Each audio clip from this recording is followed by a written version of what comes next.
can't look you in the face. I don't wanna have to lie. I wanted this love to survive. Now when I look in your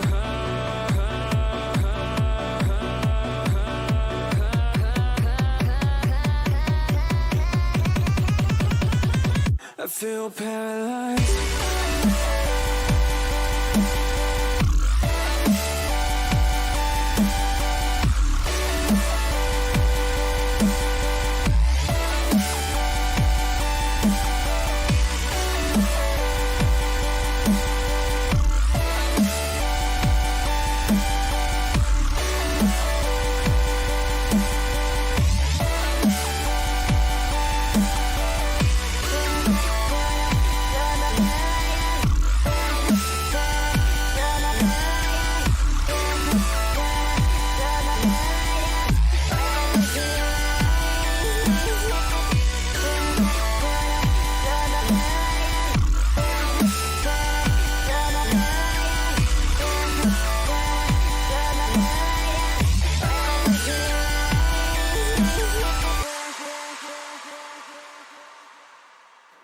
Now I know it's over.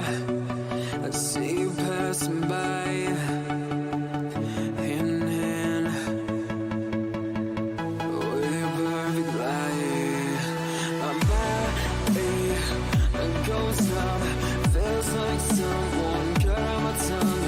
I didn't know a heart could die this young. Oh, now when I look in your I feel paralyzed.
When you want to get off the darkest ground,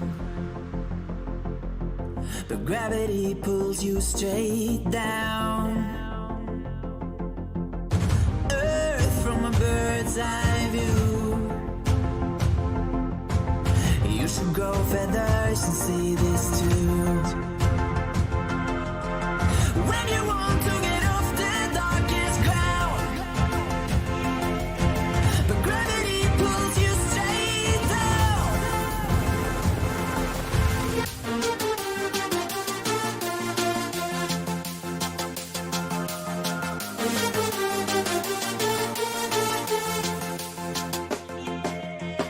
When you want to get off the darkest ground, but gravity pulls you straight down. Clear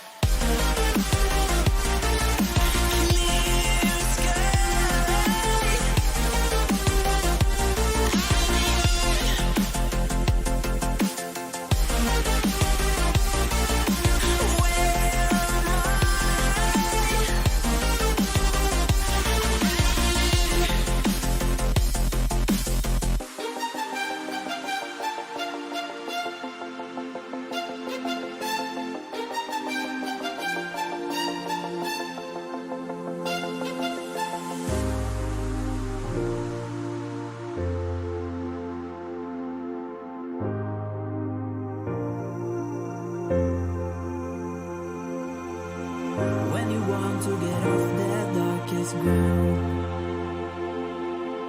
but gravity pulls you straight down. Earth from a bird's eye view. You should grow feathers and see this too. When you want to get off the darkest ground, but gravity pulls you straight down.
Okay, I'll be right back.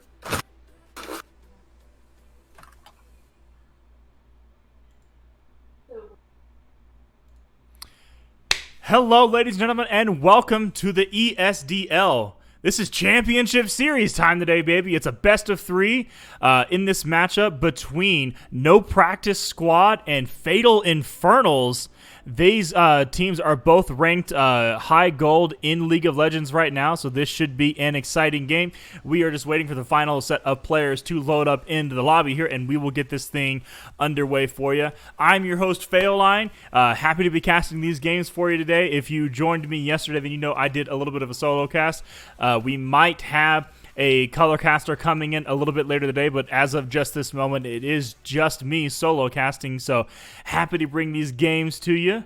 Cannot wait to be able to get into this action here. Like I said, this is the championship of Division Triple B, so all of these players are ranked gold, and it is going to be a best of three, so it will be exciting to see if we can get a 3-game series out of this championship match.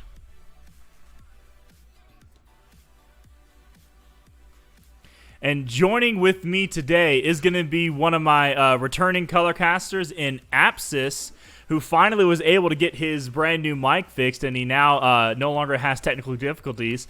Apsis, welcome back, sir. Thank you. Happy to be here, brother. Mm-hmm. We have a new overlay in the making, by the way. Oh, do we now? We got some things rolling? Yes, we do. A couple buddies from Elevate that are designers are going to work on it. I'm paying for it. That's pretty cool. I can't wait to see what kind of crazy epicness is going to come in through that. So that'll be super dope. Well, I guess I could turn off my camera for right now since I can't see me. Yeah, we tried, to all of the viewers out there, we tried to get his camera working, but for some reason, open broadcast software was just not wanting to accept the window capture from Discord. So as of this moment, he doesn't have webcam, but I will be trying to get that up and seeing if it's maybe just an issue with OBS or what the real issue is. But for right now, that is what we got. You can only see my pretty face, which has unfortunately been sunburnt. I played golf today, full 18 holes at the South Suburban Lone Tree Golf Course.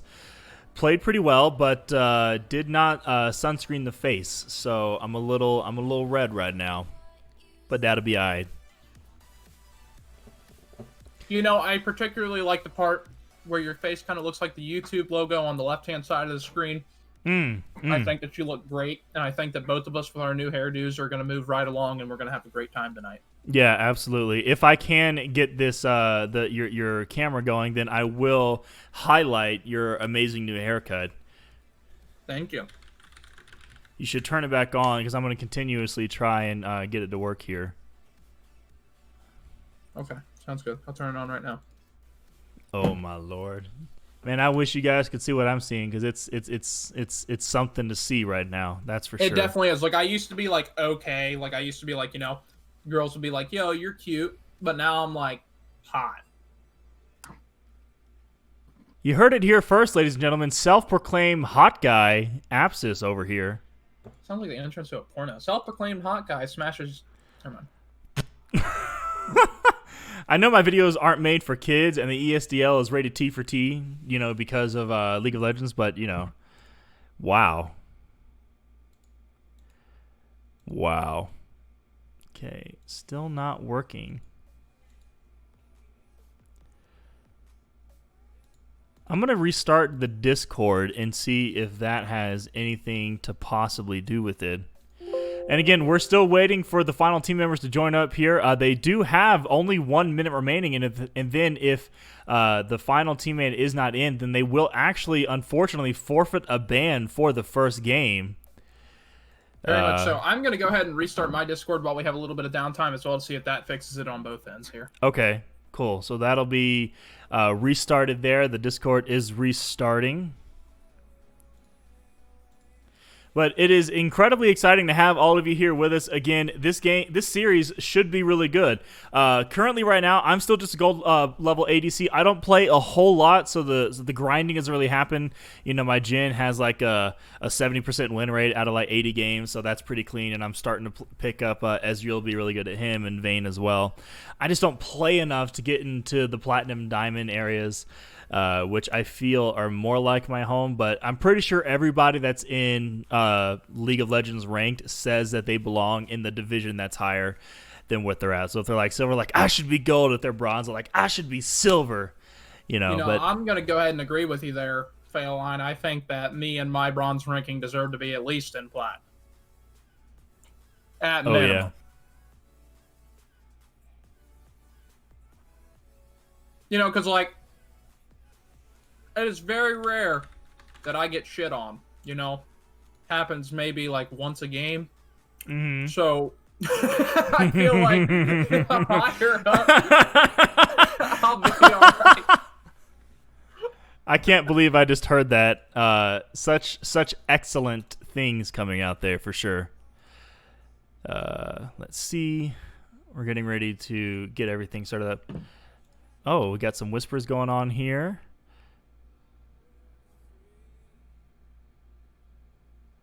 Ivaka, I appreciate you, but I think that I can't trust you because you have the day after my birthday in your name. Boom. Sold.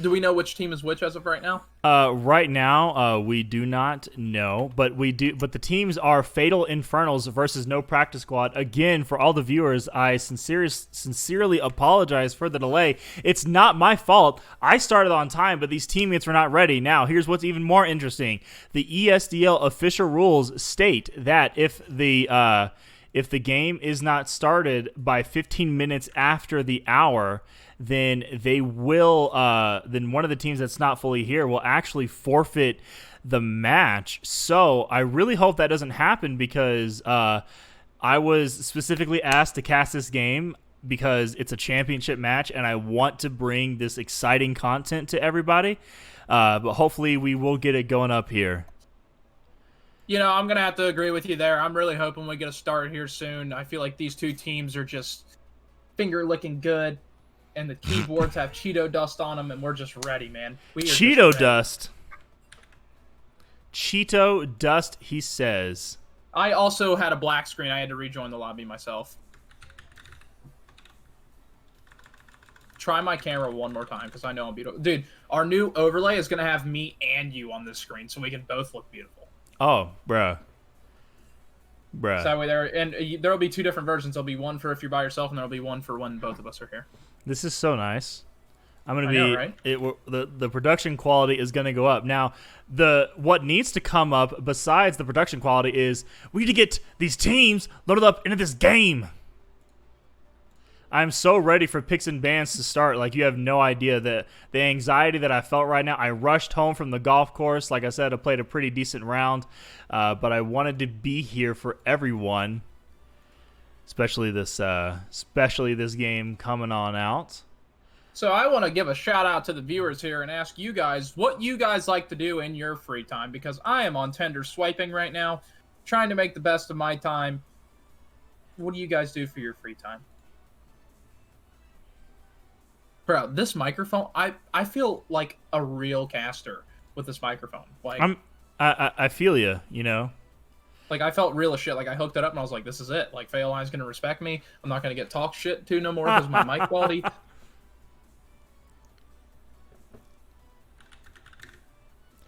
IRX Brady, we're all ready to get the cast going. Looks like somebody is just still in the spectating mode for some reason. Swipe left on Tinder. Got you. Next chick that pops up. Got you. Doing it right now. Swiping left already up in this place. I appreciate you. Actually, I needed that one. Oh, did you get the good drops for sure? No, it was a horrible drop. You swipe left, you're declining. Swipe right. You like it's been too long since I've done Tinder for obvious reasons. because you're married. Right. got that bought and paid for wedding ring going on. I thought he retarded. He can't spell. He retarded? What He is retarded. He forgot the R. He retarded. what is your problem? You know, what is it? Let a brother know. Chromosome is an idiot.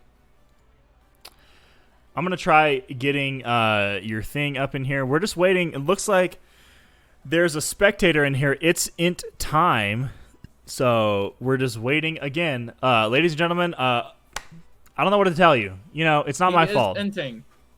Somebody is inting right now, but hopefully we will get these games started up here very shortly. This is the first time that I've ever had to deal with this. Yeah, I think there's no better place to make this announcement than right here, right now, with my favorite caster on this planet. I am dropping out of the League of Legends League team in the ESDL League, and I'm going to become a caster alongside my friend Faoline here.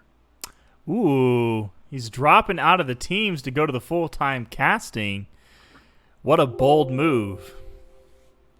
It'd be exciting. Looks like we finally have gotten all 5 members in the lobby here, so the ready checks are coming through. The draft should be starting up here shortly. Holy Jesus.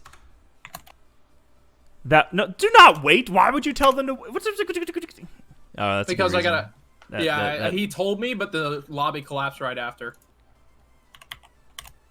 That is fantastic awareness right there. T2 is FaolineShout. Cool. All right, and I've already had that set up right on the stream, so I had a 50-50 shot of getting that right, and it looks like I was correct in doing so. So now we're going to get this thing loaded up.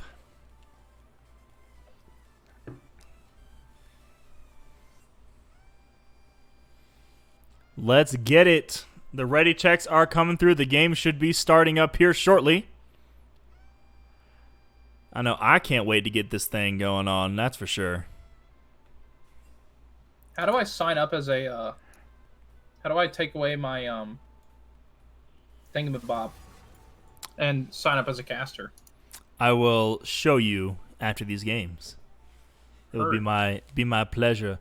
The picks and bans have finally started up, ladies and gentlemen. We are going to be getting in to see what the first ban is. It's going to be an Alawi ban to start it off. Alawi is a very, very strong lane champion. I'm not surprised at all. Following by Elisen. Elisen can be very deadly if played properly. The kicks will just heavily stick out the ADCs, and the power champions getting kicked back into the team fights way too early, you know? Were you there when the first InSec came through? Like, do you remember that happening, or did you only hear about it afterwards? I think I only heard about it afterwards. Yeah, same. I wasn't privy to that knowledge. But imagine being so innovative with a champion, you have a complete move named after you. Like, that's the way to do it. InSec was Uzi's jungler, by the way, for a little bit of China. But that's going to be the Jhin banned out as well, so they're not trying to give too much AD carry power over to the side of No Practice Squad. It will be the Infernals on the red side starting out game 1, which is appropriate for their name. And then the blue side is going to be headed by the No Practice Squad. Hopefully that strategy will not affect them too much. Hopefully they got something up their sleeves, some kind of game plan coming in. Looks like the new Volibear is live, and does that mean that we're actually on patch 10.11? Is that finally live? That is correct. Oh boy, so 80 carries are back in the game. Yo. We're playing games after this. Yeah. Anyone in the chat right now, as soon as this series is over, Faoline will be jumping into games. If you're bronze, that's okay. I'll get on my Smurf. If you're diamond, please carry me to diamond. He only said that because I'm bronze. He's trying to fire shots at me. That's why he didn't bring me up. I honestly thought you were silver, so you just, fire shots at yourself. But even still, it's going to be lit because we playing games, boys. I'm going to support you. I'm going to go All right. Swain support. As long as you land your CC. But check it out. Already seeing the confidence in the Jinx is going to be the first pickup here for the side of the Fatal Infernals. Very much so. Jinx is a very deadly champion because even if she falls behind early game, if she is left alone in lane too long to farm, she will pick up the slack fast.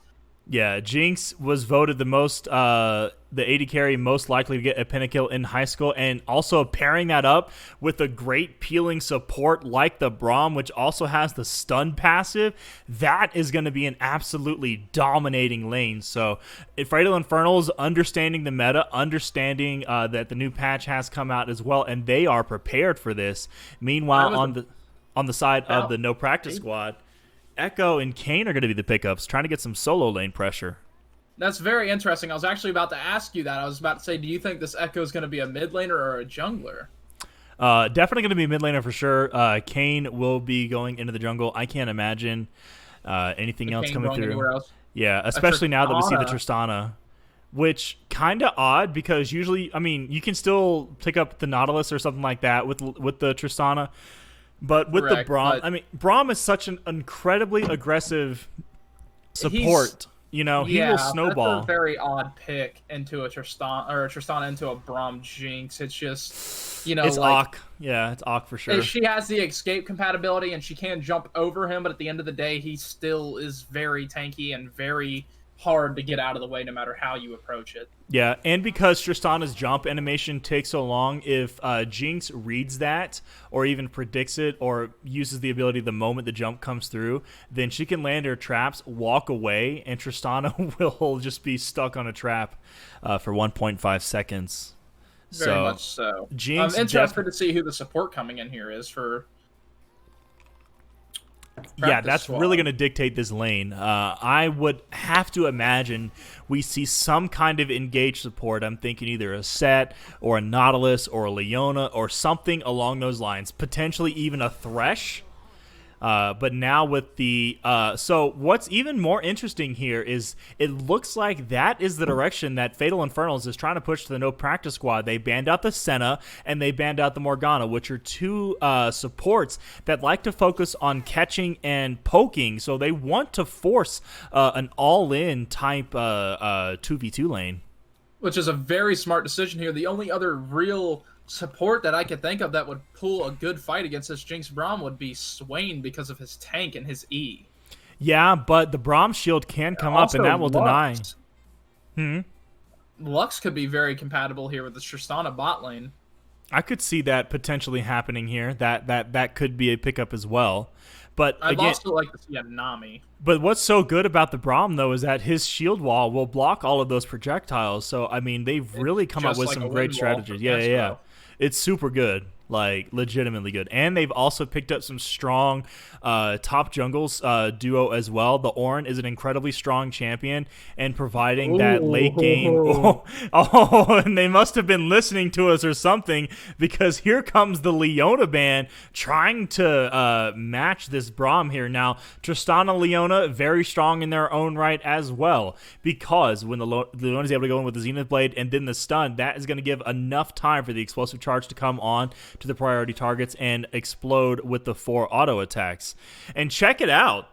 Corki got a slight buff, in this patch. So feeling confident enough to pick it up here in this game.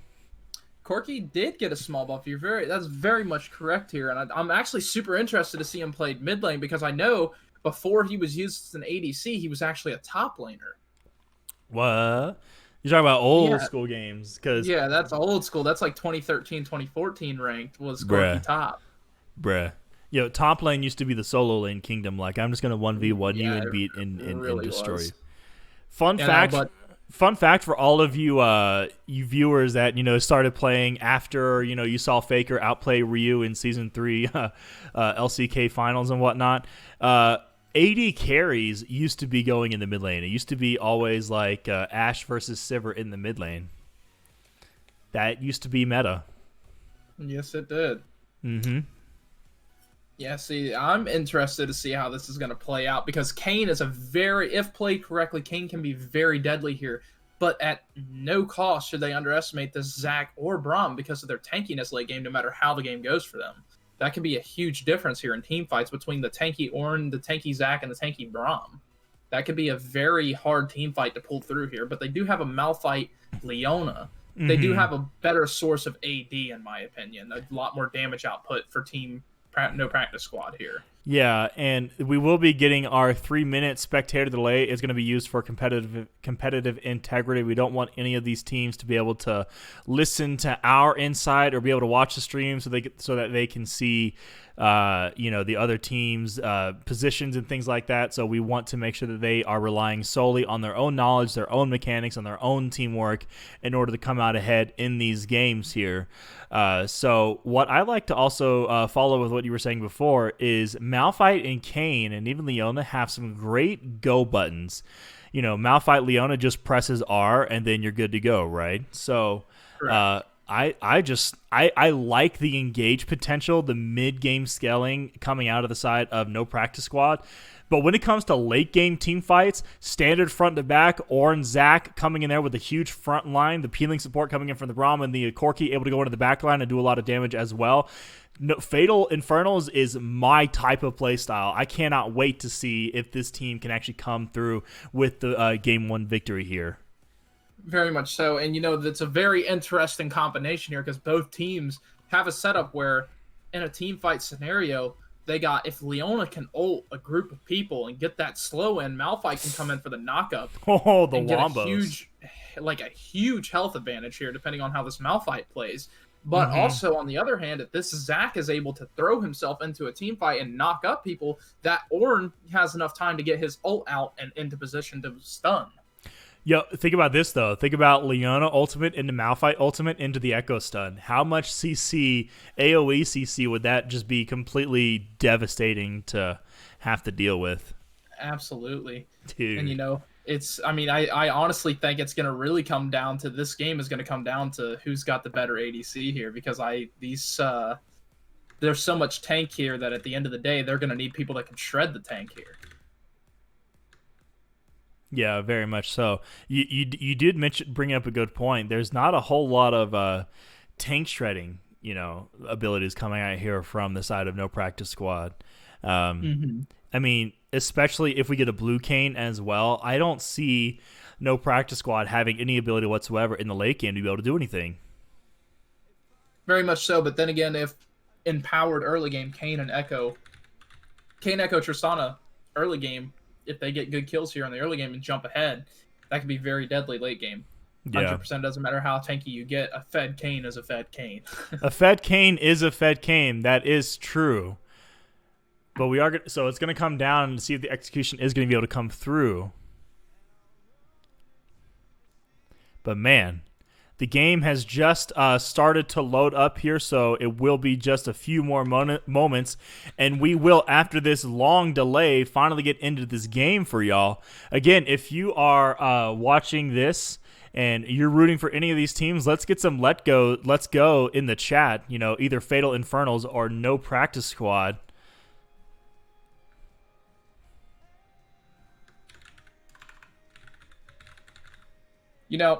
Basing off of picks here, who do you think is going to get it here?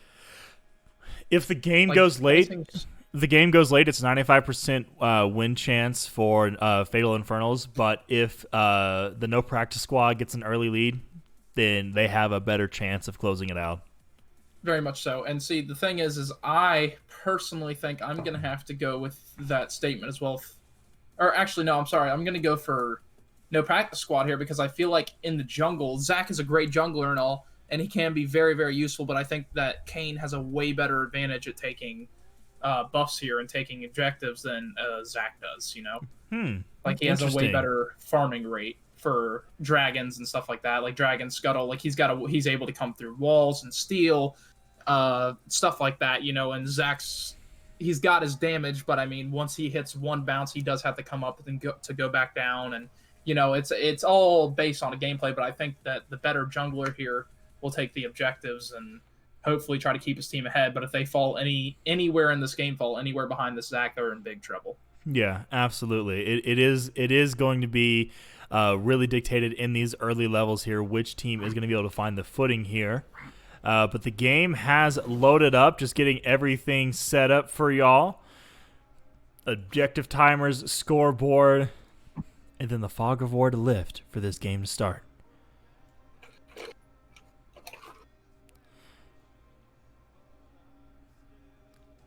The anticipation is killing me. Very much so. It's like, just load. All right, ladies and gentlemen, we are getting ready for this game. Again, it is going to be the Fatal Infernals defending the red side, and on the other side, it will be No Practice Squad defending the blue side. If you're for either of these teams, let's get some chants going in the chats, showing them that you care and giving them your energy. See who's going to be able to come up with an early game victory in this best-of-3 Division Championship match in the ESDL. You know, a little pregame hype here. You know, I'm looking at my profile picture for this commentation, and I think that my haircut looks mighty fine here. I think my head looks a little fat, but I'm kind of curvy, so I'll take it. Yo, sometimes, like, if you got the right curves, it'd be enough, you know? Yeah, I mean, I really hope we can get this camera thing fixed because I'm actually I look exactly like that right now. I have a blue shirt and I'm white. Like, I look exactly like the fucking Discord logo right now. Bruh. You see me? You know what I'm talking about? You can see me in Discord.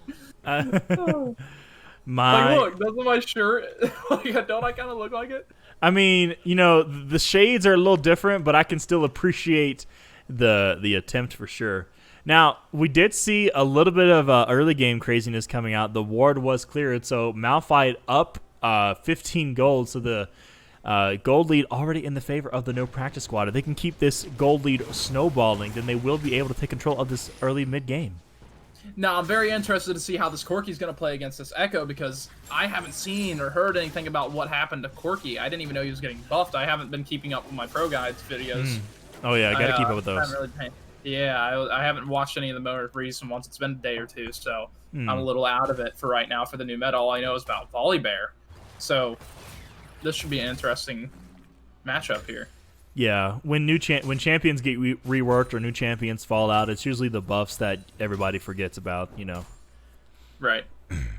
But standard starts coming out here. Looks like the Jinx is going to be able to get the early push onto the bottom lane here, trying to deny as much farm from the Tristana early game.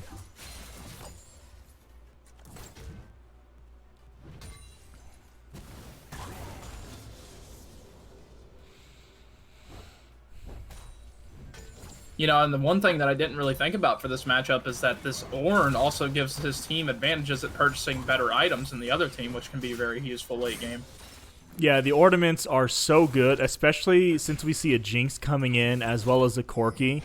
Going to be able to upgrade the Trinity Force, going to be able to upgrade the Infinity Edge for both of the carries here. So Ornn was such a fantastic pick, not only for the strong early game that he does bring, but also for the late game and virtual gold lead that is going to be able to give. But we do have a little bit of trading going here into the top lane.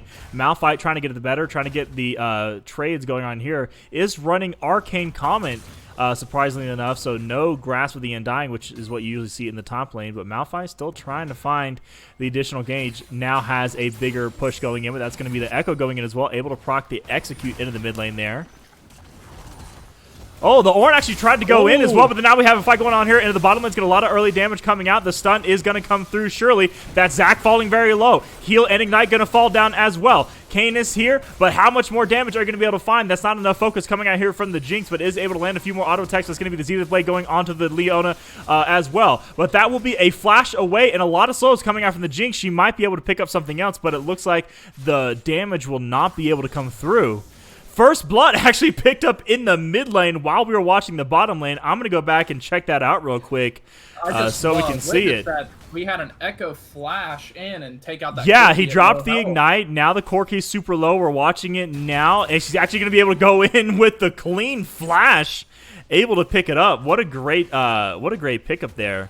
That was a great strategy there from all lanes there. I mean, the health version definitely went in favor of No Practice there. They definitely got the better of that fight right there on all lanes. I mean, Malphite took the lead, Echo got his kill, and bot lane was very much so saved. Oh, yeah, but Kayn actually wants to make a return gank here. Since the Jinx doesn't have any flash or summoners available, that's going to be the W coming out. Is he able to pick up the kill? able to land onto the Tristana. That means the Zenith Blade going to connect for the Leona, trying to go back in, but there is not a whole lot of health lead, while the Braum is trying to do peeling, is going to be able to land the stun onto the Kayn. That means the Jinx will be able to pick up another kill. The Excite is going to come through while we have a mean fight going on in the top lane, and Braum actually is going to be able to live. So 3 kills early going over to the Jinx. That is exactly what you do not want if you're on the side of no practice squad. That is a horrible event to have right there. That was just a fatal misplay on the Kayn side there to go back in, and that Leona trying to re-attack while they were running back to tower gave them a huge advantage for them to run back and be slowed with the characters they are playing against. That put a huge deficit in gold and kills here, and that Jinx is now going to be something hugely to worry about. Yeah, she should be able to get BF Sword when she goes back, and I can respect the idea from Kayn, you know, no summoners, but the Tristana was so low. Jax might be caught out here, or sorry, Zach might be caught out, but is going to be able to use the flash to get away to safety, along with that elastic jump that he has. But Kayn just didn't recognize how low on health the Tristana was, and she was able to get focused down by the Jinx. And of course, once you get the passive stacks coming up, Reset City comes along, and Jinx just all of a sudden becomes an incredibly powerful champion. Very much so, and I think that could have been a little bit easier avoided if the Leona had her stun up, because she did not have her stun up to save the Tristana right there. She was able to stun that Jinx, they would have took that fight, but unfortunately she had already used it to engage with that Kayn. Yeah. So that was a great job by Jinx to focus the ADC right there and get her out of the fight early. Absolutely. Great 2v2 ideas coming in here from the bottom lane of Fatal Infernals. Looks like the no practice squad maybe wanted to think of a couple strategies before coming into this division championship game. Thought their mechanics were going to be able to bring it through, but seems like that's not the case, as Jinx is able to clear out this big wave in the bottom lane.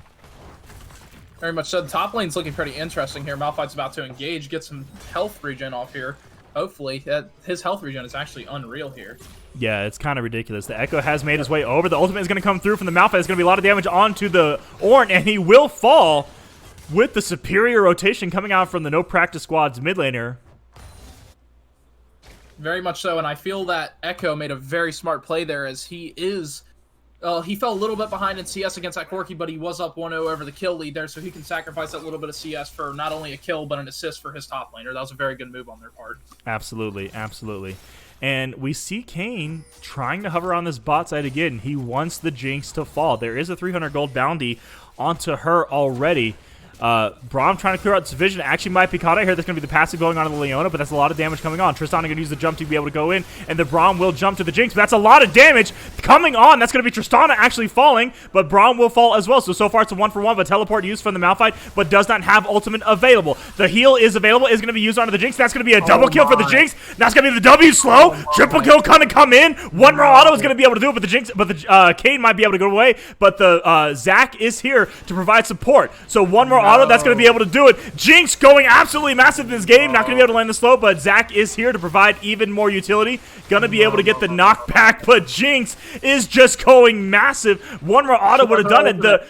You can dive that. What are you doing? You can dive that. Her ultimate. Oh my. This game is... Oh no. That is just horrible execution from the beginning there. That Tristana jumping right into the ADC and the Braum right there. Like in the beginning of the fight, she should have flipped over into the bush and kited instead of jumping straight onto the ADC and the support, which put them at a huge deficit as she got shredded immediately and immediately focused. Yeah, absolutely. And remember when I said earlier no practice squad has the early mid-game advantage? That's gone now. So they can only capitalize on the mistakes of the Fatal Infernals. Very much so. And, you know, and it's not looking good for this bot lane here. I mean, you know, I believe in coming back from anything, but the one thing you can't come back on is a fed Jinx early game. Yeah, you just, you know, because now she's got 607 kills is her. I know, it's actually insane, and because she's got the BF sword, pickaxe, and Berserker Greaves, I mean, she's just she's so strong right now. I can't, like, if I was this Jinx, I would be typing GG go next already. Right, like I think this should be an easy surrender at 15 here. I wouldn't want to play against that either, but now, I don't think that surrendering is the right idea in a playoff, you know? Right, I was just getting ready to say, like, that's the mentality for solo queue, but this is a 5v5. Anything can happen, and teamwork can come through. So if you need the practice squad to come out here and come back into this game, you need to be able to see it. Looks like it was going to come through there, but the Xenoblade is not going to be online. It's going to be the return damage coming onto the Jinx. The explosive charge is onto her. That's going to be the jump away, and flash forward coming out from the Jinx. She really wants it, does have the ultimate, but the Leon is actually going to be able to body block it. That would have been surely a kill onto the Tristana, but great awareness from the support player to be able to save her ADC. Very much so, but I do think that ultimate was kind of useless there. Maybe a waste of an ultimate from Leona. I mean, yeah, she did land it, but I don't think she was going to dive there. She was too far back. I understand the thought process behind it with the possibility, but I do think that that's going to... Oh, yeah, absolutely. But that's actually going to be the Ignite going onto the Jinx as well, but the Echo so close to executing there. Ooh. Kayn going to get the steal onto the Dragon, not going to be able to find anything else, but Jinx is going to have to run away with her life. Doesn't have anything to be able to do here. Kayn might be able to clean up the Braum, but a great flash and knockup coming out of the Zac. Look at this Fatal Infernal team showing superior mechanics. Unreal play there by Kayn, though. He should have fell back when he had the chance there. I understand the kill hungriness. You know, if you're going to go down, might as well take somebody with you. But he did have the ability to get out of that after stealing that dragon, and it would have made an even more amazing play if he was able to escape that.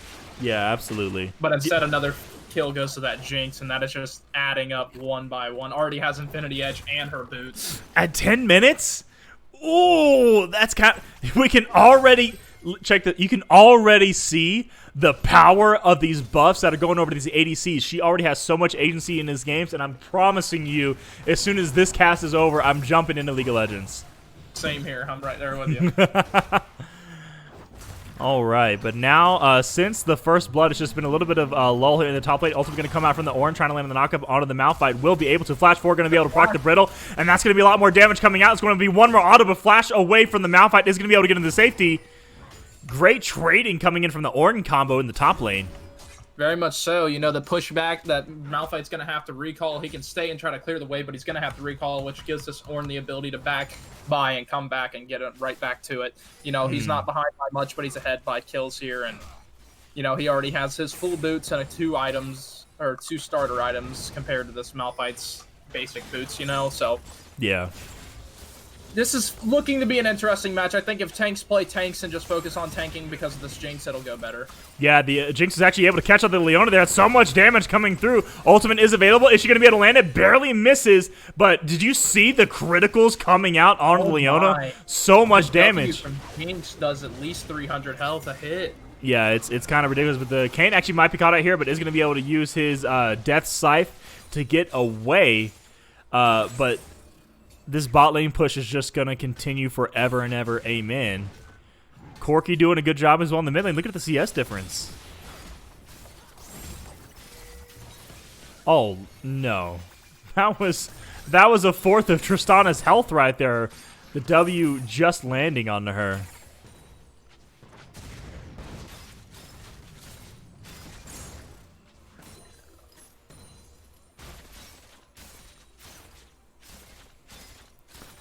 All right, now the bot lane push going to continue. This third plate surely should fall. Ultimate still not available for the Jinx. Did miss that earlier on the Leona there. Ultimate going to be coming out, but Braum using a great sense of his abilities to be able to save his ADCs. Now this is a 4 versus 2. The stun is going to come out. That's going to mean a little bit of a passive reset, but there's so much damage going to the Jinx. It's going to be shut down over to the Tristana, and she will pick up 700 gold for herself, trying to go back in onto the Braum, but here comes the Ornn. He is ready. Ultimate is not available, but it will be coming up soon. Now is available. Going to be using the Ornn Horn, trying to catch out as many people as he can. Not going to be able to fall onto the Tristana, which is the priority target that you wanted. Now under tower, taking so much damage. The Kayn is going in huge, but the shield from the Braum is doing a lot of work. But Darkwa on the Tristana, jumping forward fearlessly now and showing that she can actually come back in this game. Ladies and gentlemen, this just became a game. That was an amazing play by Tristana. Tristana being able to pick up all three of the skills and shut down I don't know why my dogs are barking. They're so excited by this Zach actually want to go in and get some kills. Oh, did you see that Rocket actually pick up the kill onto the Kane right there? Great awareness and aim coming out here. That's called snipe. You're typing in the chat, GG boys. Yeet, as they say. Could you imagine like being Corky in the mid lane right now? He's just like, hey, my team's carrying. All I got to do is farm. I'm a happy camper. He's able to do that at already 105 farm at 14 minutes.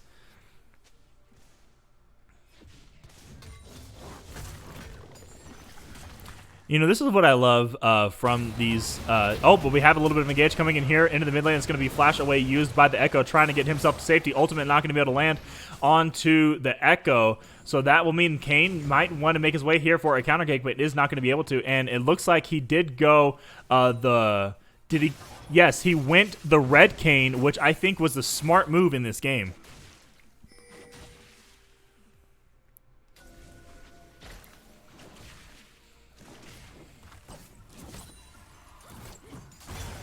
Apsis, my friend, has your mic failed you, or are you still here?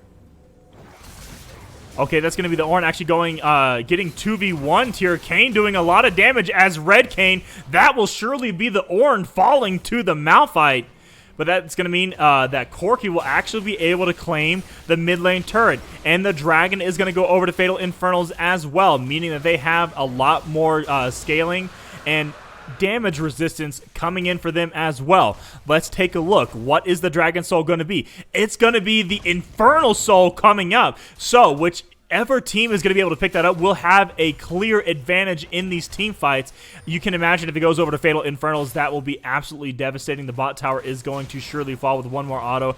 That will excite the Jinx, but they just want to get away from there. Malphite is actually going to be able to pick up the top lane turret as well, so the turrets will be evened up at around 1 to 2. Sitting at a 3,000 gold lead is the Fatal Infernals. This Zach, headed by the Maximum 877, is doing a great job. The Corky might have actually caught out the ints time. It actually might be time to start inting onto the Echo, having to use the flash, but the stun is going to come through, and Jinx is waiting there, picking up the kill. Now the Kane's going to try and run away from this Corky who does so much damage. The Rockets, the big one, did just land. It did so much damage. There is no ultimate available for the Malphite, so that means the chase can come through. Ornn trying to make his way here, coming in from the river, but that is not the angle you want to try and attack this top laner in. So the Kane will be able to get himself to safety now.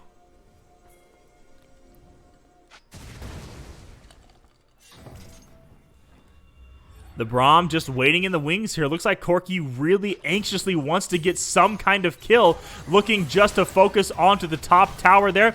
Leona actually might be caught out there. One more auto attack will stun her up, and that's going to mean the Ornn Horn is going to come down, trying to fall out a little bit more catch-up. That's going to be the Leona getting caught out as well, but here comes Kane using a lot of damage. The exhaust comes out. Zenith Blade going to go in, and here comes Echo. The cavalry has arrived, and no practice squad has come up with a superior collapse against the Infernals. But since that pressure was taken, it means that Jinx can solo push onto this bot lane turret, increasing her gold. She's already at 145 farm at 17 minutes, sitting on 9 kills and 2 assists. She's absolutely massive, will be able to base, and should be able to finish her Zeal item into the Runon's Hurricane. But good job coming in here from the practice squad, able to bring this early game disaster and make it a manageable game right now. They still have a window to be able to close out this game in a 1-0 victory. But we'll see if the Fatal Infernals has the ability to focus up and close this out, as the Rift Herald is used bottom lane. Will not be able to pick up the tower, though. Still just 2 towers to 4 here.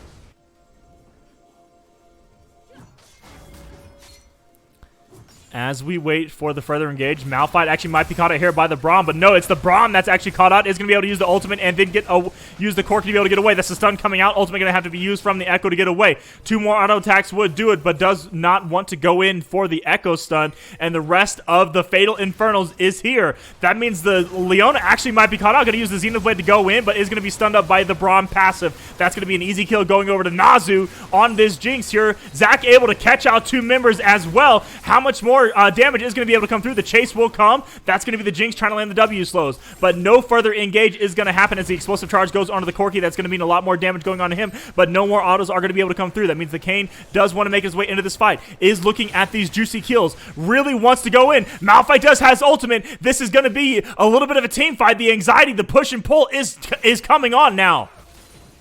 Which team is going to be able to get the better of the other in this fight? That's going to be the Jinx actually slowing out the Malphite, but that means the ultimate is going to come in, and Kayn is here for the wombo combo, able to take out the Jinx. That's going to be a huge pickup as well. Tristana trying to get away. Kayn in the backline doing a lot of damage, picking up another kill. One more auto will actually stun him, but that means the Echo wants to go in, getting a lot more damage. Now Leona is here. The Cavalry has arrived. Double kill going over to the Corki. That's going to be ultimate landing onto the members of the Fatal Infernal as well. Zac has not died yet, but Echo's trying to do as much damage as he can. Just doesn't have it yet with only the Proto Bell completed. And even though the Jinx fell, it looks like it will be a cleanup kill and team fight advantage in the favor of Fatal Infernals.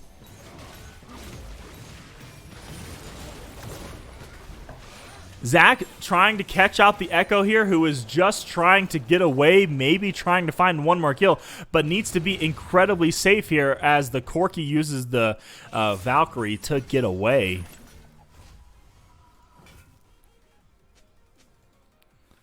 Looks like Apsis had a little bit of some personal issues, so will be AFK for the moment. So all you got is me, ladies and gentlemen, but I am having such an amazing time casting these games for you. Again, now we got ourselves a game. This is still game one of this best of 3 series, and it's looking to be an exciting game. Both teams posturing up for the dragon here. That's going to be the Jinx actually getting a great pickup kill onto the Kayn, not having to do too much. So the Infernal Dragon should be an easy pickup for the Fatal Infernals with no jungler smite available. Echo does want to go in, but the Infernals are going to smartly pull the dragon out of its pit, trying to get more damage onto it. That's going to be the easy dragon pickup, and Jinx will get excited again.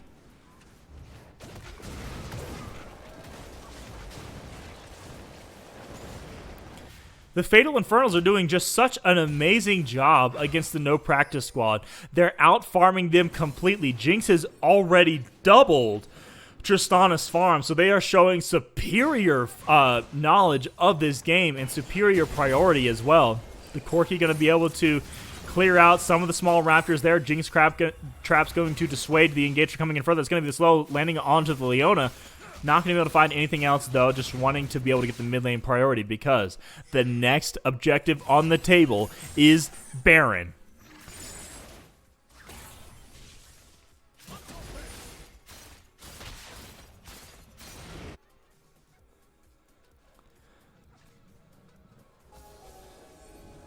Just going to be some regular vision clearing out as both teams try and posture up for this Baron. Might be a little bit of a bait here. Jinx stepping a little too far forward, but does have... Oh my goodness, she actually did step way too far forward. It's going to be deleted from the map. The collapse did come through. Kayn trying to go in onto the Corki is going to be able to find the damage. It's going to be still the Malphite will fall. Ornn will fall surely after. Corki trying to solo against the Kayn. Will be able to do so, but here comes the Leona. Is able to pick up the shutdown onto the Corki as well. And that's already 3 dead for the No Practice squad. Echo desperately trying to get away now that the Tristana has finally arrived late to this fight. But Jinx had a little bit too much arrogance right there. Didn't play that properly. I have returned. Ladies and gentlemen, Apsis has returned. He has missed some incredibly exciting I see that. incredibly exciting moments. Everybody in the chat needs to flame Apsis right now. That's APSXS. I'm the little Discord logo guy. Yeah. That's him. Yeah, it's because my dog, my giant dog, was in the backyard barking at something like she was about to kill something. Oh. So I had to go outside with my weapon. Oh to my. Make sure there was somebody in my backyard. That's what took me so long. But because you did that, that means the Echo actually might be caught out here. The Braum stun is not going to be able to come through. That means the Jinx Snow will actually land. The stun not going to come through. Ultimate going to have to be used. That's a lot of damage onto the Jinx, though. Is she going to be able to find any further engage? The stun will come through. And that is going to be the pickup onto the Zac right there. Echo has fallen. Jinx still incredibly strong now that she's picked up 3 items with the Essence River and the Runan's Hurricane. She a big boy or a big girl, you know, whatever. This is actually amazing. This Jinx has only picked up 3 kills since I've been gone, but she's also picked up 3 deaths. but she almost has double this Tristana's farm. I know, it's kind of ridiculous. She was legitimately double the farm just a couple, like 30 seconds ago or whatsoever. But man, she got caught out a little bit earlier. That was her fault. She was doing not what she's doing what that Braum was doing right now, just trying to go in against 4 people. But you still have to have some peeling. Now correctly playing in the bush as the Kayn actually might be caught out here, but the Malphite ultimate as well as the Leona is available, so we will see which team favors the engage here. That we will. So check out the gold lead, 43,000 to 38, slowly ballooning here for the side of the Fatal Infernals, and we're only at 24 minutes. This game is still going at a great pace.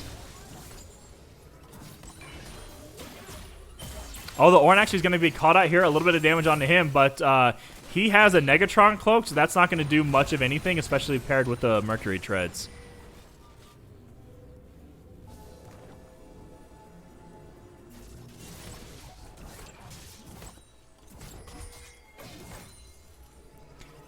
Has the Apsis left us again? No, he has not. Oh, he's still here. Okay. Texting back his tender woman. Oh my lord, what are you doing? There's such an amazing team fight happening right now. The Ornn ultimate is going to be able to come in and going to land onto 2 people. Knocking into the tower range. The Malphite only needs 1 more, and that's going to be the stun coming through, so the Jinx will be able to pick up that kill easily. That's going to be very easily Zac going in. So much damage. The Wombo combo coming in through. Only Tristana left, having to use the flash and the heal to be able to get away, but the Zac passive was popped, but even still, that means midlane priority. Going to be the side of the Fatal Infernals, and that means they're going to be able to look towards Baron here. Very much so, and that is a huge priority here, because if you look at the gold lead, I mean, they have an amazing gold lead, but they're almost even in towers here. They do have a 10-kill bonus over this other team, but I mean, this Baron could be the solid closer here. This could really seal the deal. Yeah, absolutely. Especially with the pushing.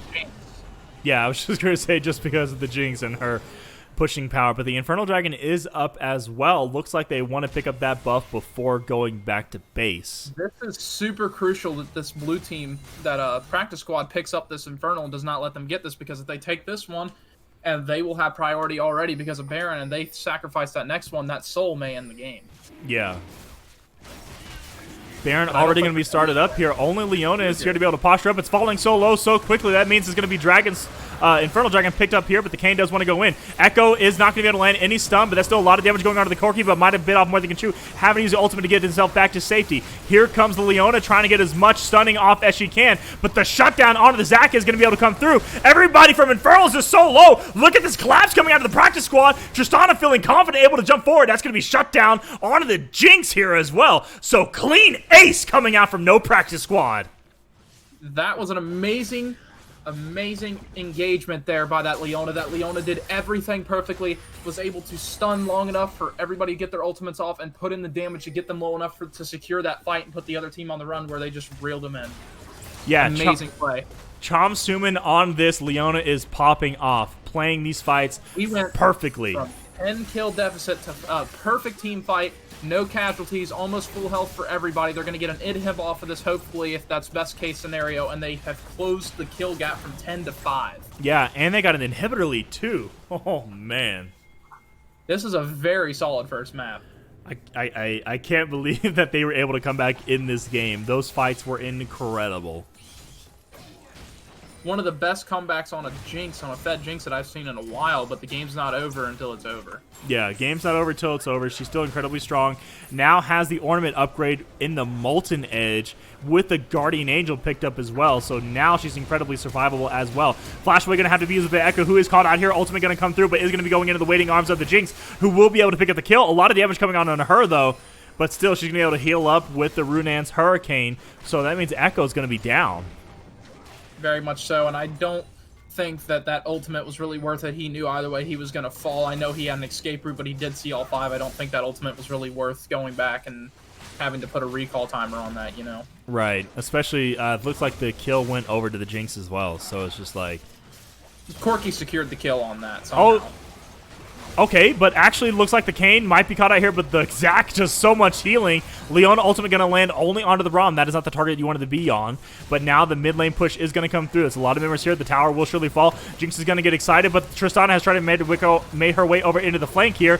That means look at the damage coming out from the Malphite, but still the Ornhorn going to come through, landing on the multiple members, but no follow-up engage is going to be able to come through since the rest of Fatal Infernals is incredibly low right now. You know, the engagements here are pretty even. I mean, with the right mechanics here, I mean, either way, this team fight could go either way here. I mean, it all comes down to mechanics at the end of the day. Who's got the better engager? Right, and it's also who's got the ultimates available as well. Because Correct. we saw in the Dragon fight, there were no ultimates available for the side of the Fatal Infernals, but the Leona ultimate and the Malphite was available. So that's why they were able to take over that team fight. Both of these teams have great engage buttons. You know, I really think that this Leona is a huge part of what's going on right now. This Leona's putting this team in a very good position to put out early damage before the team fight is able to begin, and that's really helping this team out here. Yeah, look at that.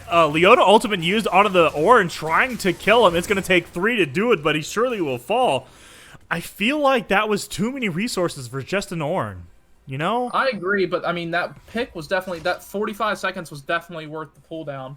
I mean, they can't really push, so maybe it wasn't. I don't think it was worth all the, like, the ults that were used there and the... Yeah. But But check this out. Malphite's here. Actually might be able to catch out the Jinx. That means the Braum is going to be the sacrificial lamb here.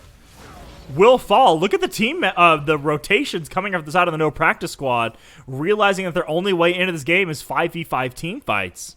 But just like that, just from picking up that kill and getting that pick right there, made that Braum kill or that Ornn kill worth it. Yeah. Because that put them at deficit of 2 people with the ability to push out this way. They'll probably secure this tower here. Yeah, absolutely.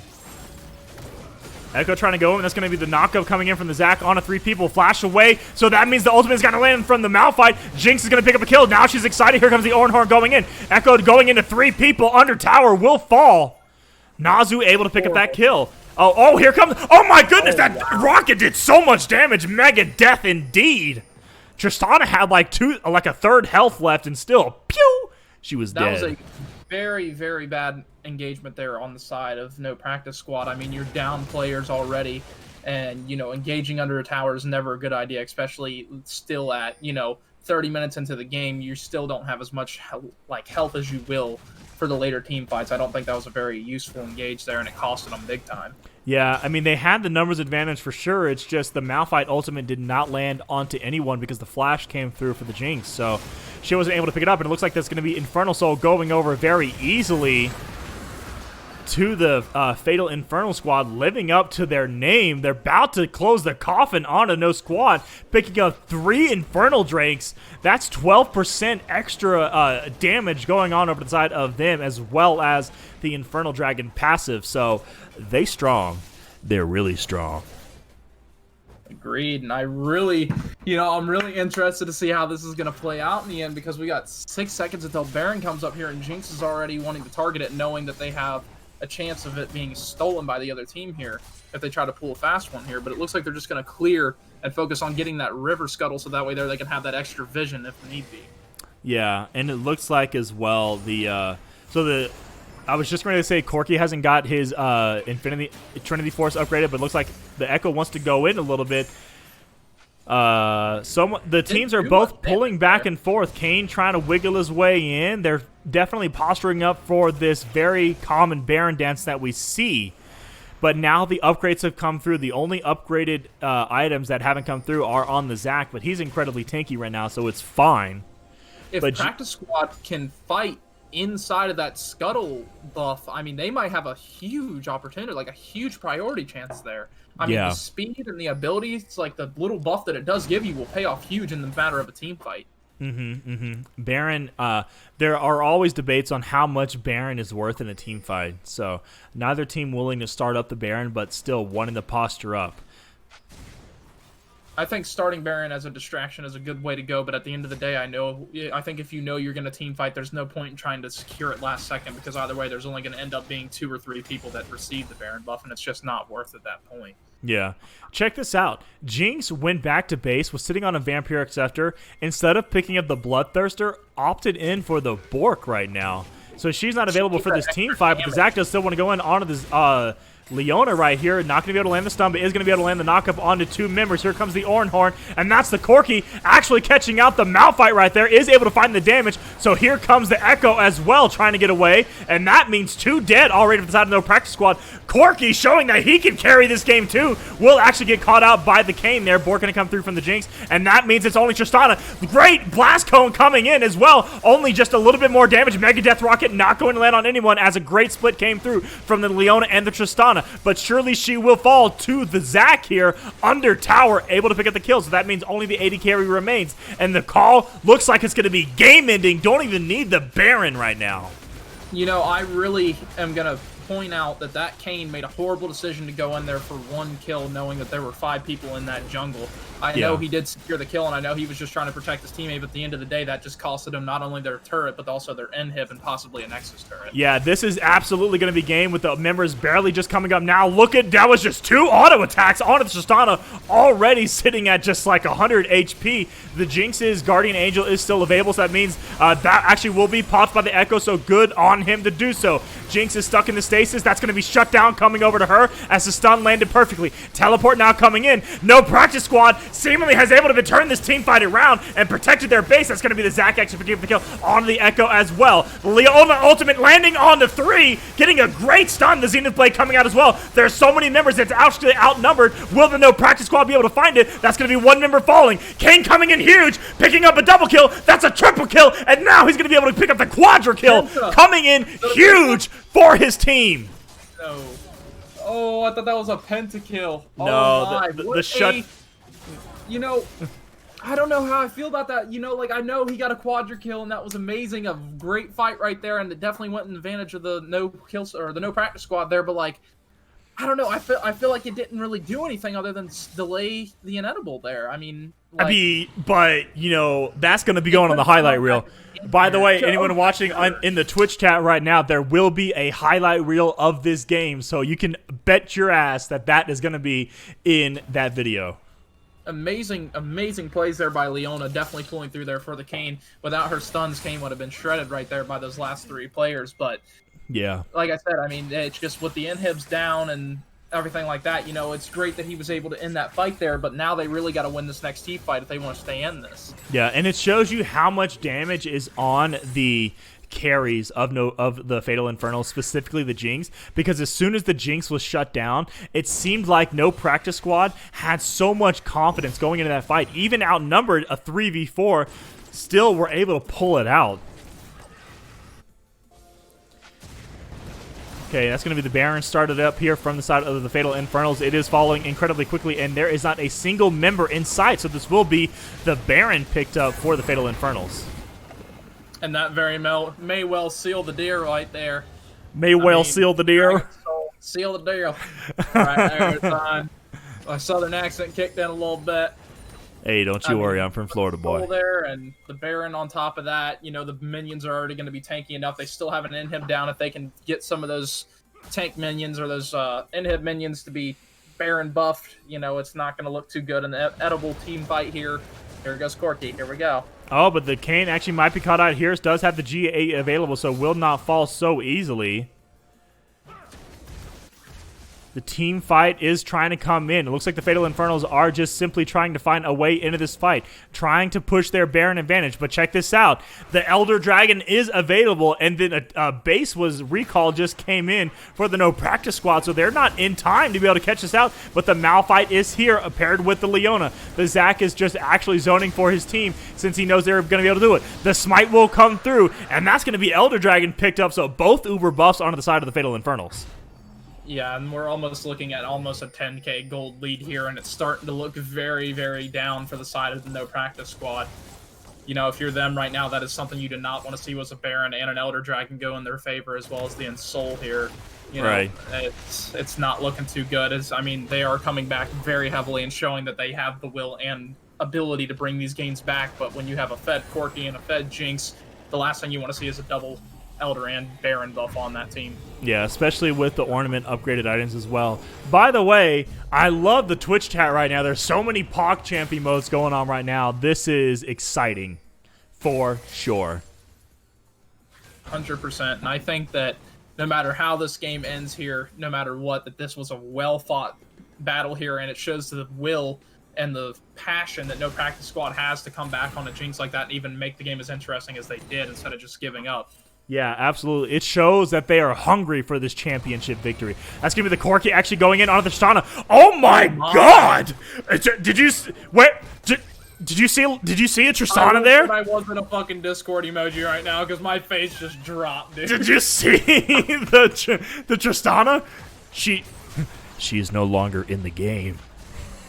Leona ultimately going to come through, only delaying the inevitable. That's not going to be catching out anybody there. That means it's an outnumbered team fight. Ornhorn is going to come through with Zac trying to go in as well. The focus will be the tower, and that's going to be Elder Dragon doing so much work into these team fights. Jinx picking up a kill, Corki picking up a kill. That means that is only the Echo remaining, and surely now it will be the game and pickup for the Fatal Infernals, able to come up with an incredibly early game Jinx, and now sealing up the victory, taking the series early 1-game lead.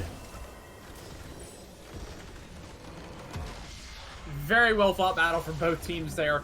100%.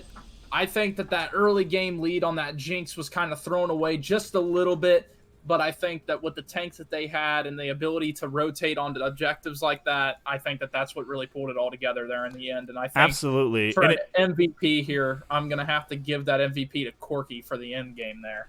Dude, check it out. The Corki did 43,000 damage, but the Jinx actually came in more with the damage. So the Jinx actually came in at 33, and the Corki came in at 44. If you guys are actually still in the chat right now, anybody from the game, the casters are trying to get in it, but it seems the tournament code is invalid. What's going on? Let me in. Let me in! Are you able to get in? No, you never sent me another code. Fail. Well, there's another code for you. Alrighty.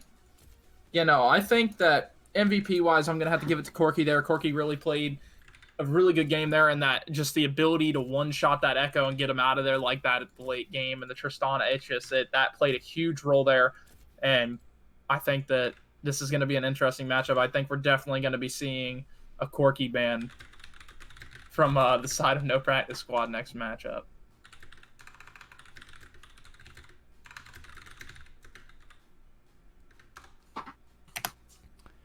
So the IRX Brady says he's the Malphite. He entered hard. GG.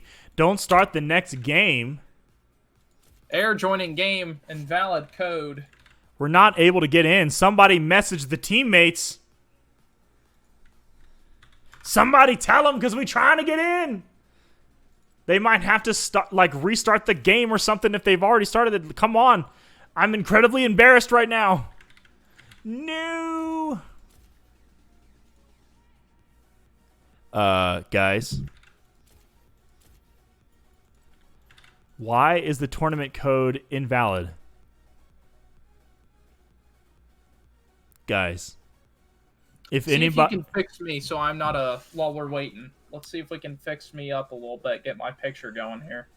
Well, I got to get in the game first. This is how this has to be. Hold on. Beautiful. Their team says the code isn't working either. Let me reach out to the player advocate right now.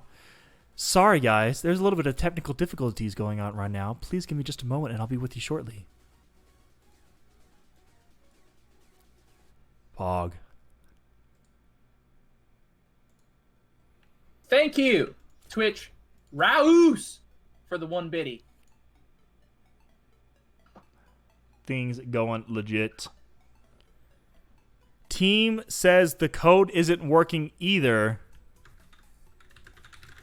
Ladies and gentlemen, for the first time in Piston Cup history, we have a 2-way tie. Okay, so I'm reaching out to the player advocate now onto the Discord. While we get these technical issues resolved, here comes the music, y'all. The musical styling of... No.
Let's be friends.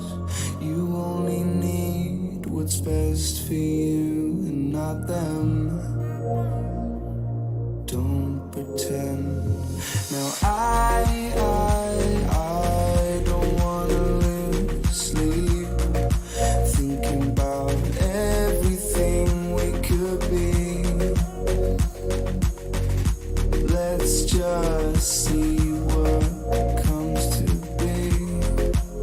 She said, we're all made in Hollywood, fake loving and hating on silver screens, believing everything we come to see. Go outside, it feels so good. We're loving and hating and making scenes. Now we just see everything we believe. We just see everything.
Silver screens, believing everything we come to see.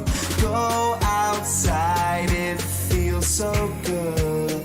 We're loving and hating and making scenes. Now we just see everything we believe. We just see everything.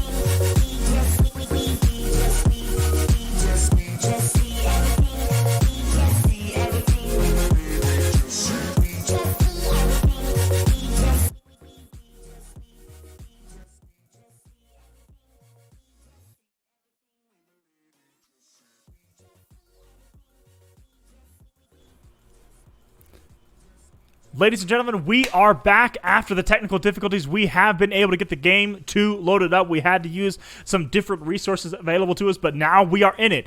Check it out. Already the teams have swapped sides. So let me get that shown up for you here. Fatal Infernals now is going to be on the blue side, and the practice squad is going to be heading up the red side. So wanted to get that change coming through, and we also already see the Jinx band coming out of the side of the no practice squad, still staying with the Alawi and the Zed, but not wanting to get that power over to the side of the Infernals. And immediately we see the Tristana pickup coming here as well, paired with the Tarek, who's an incredibly fantastic engaged support for the Tristana. I love seeing this bottom lane duo, and it sounds like they are the ones that are trying to take over this game and really show us what they're made of. Am I live?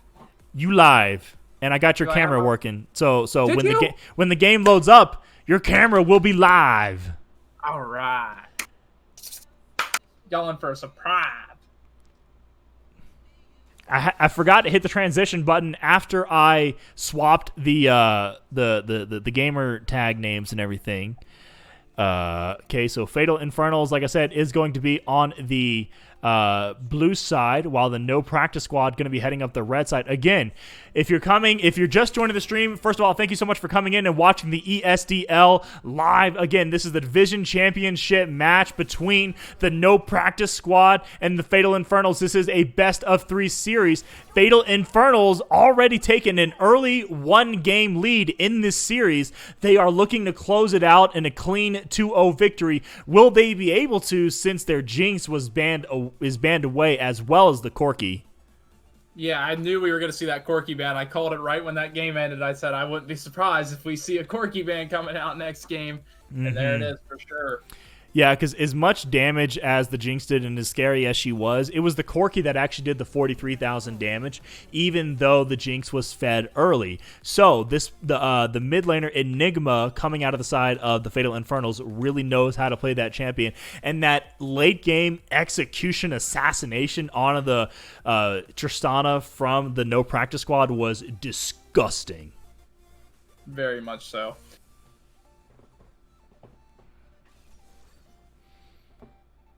You know what I'm going to do?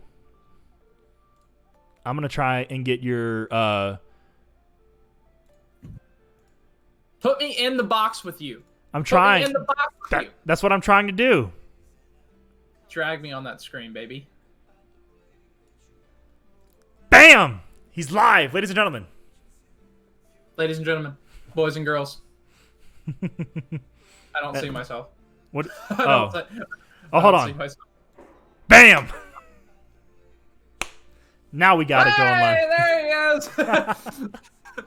It's a little janky right now, but it'll work for the moment. It'll be all right for now. It'd be all right. I had to use it as a display capture and crop it insanely well. So it's like trying to show my whole screen, but I cropped everything out, so it's just showing just the Discord.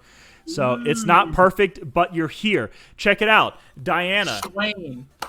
There is a Swain game up in here. The teams have completely changed it up. There's not a single person who is playing the same champion that they did last game.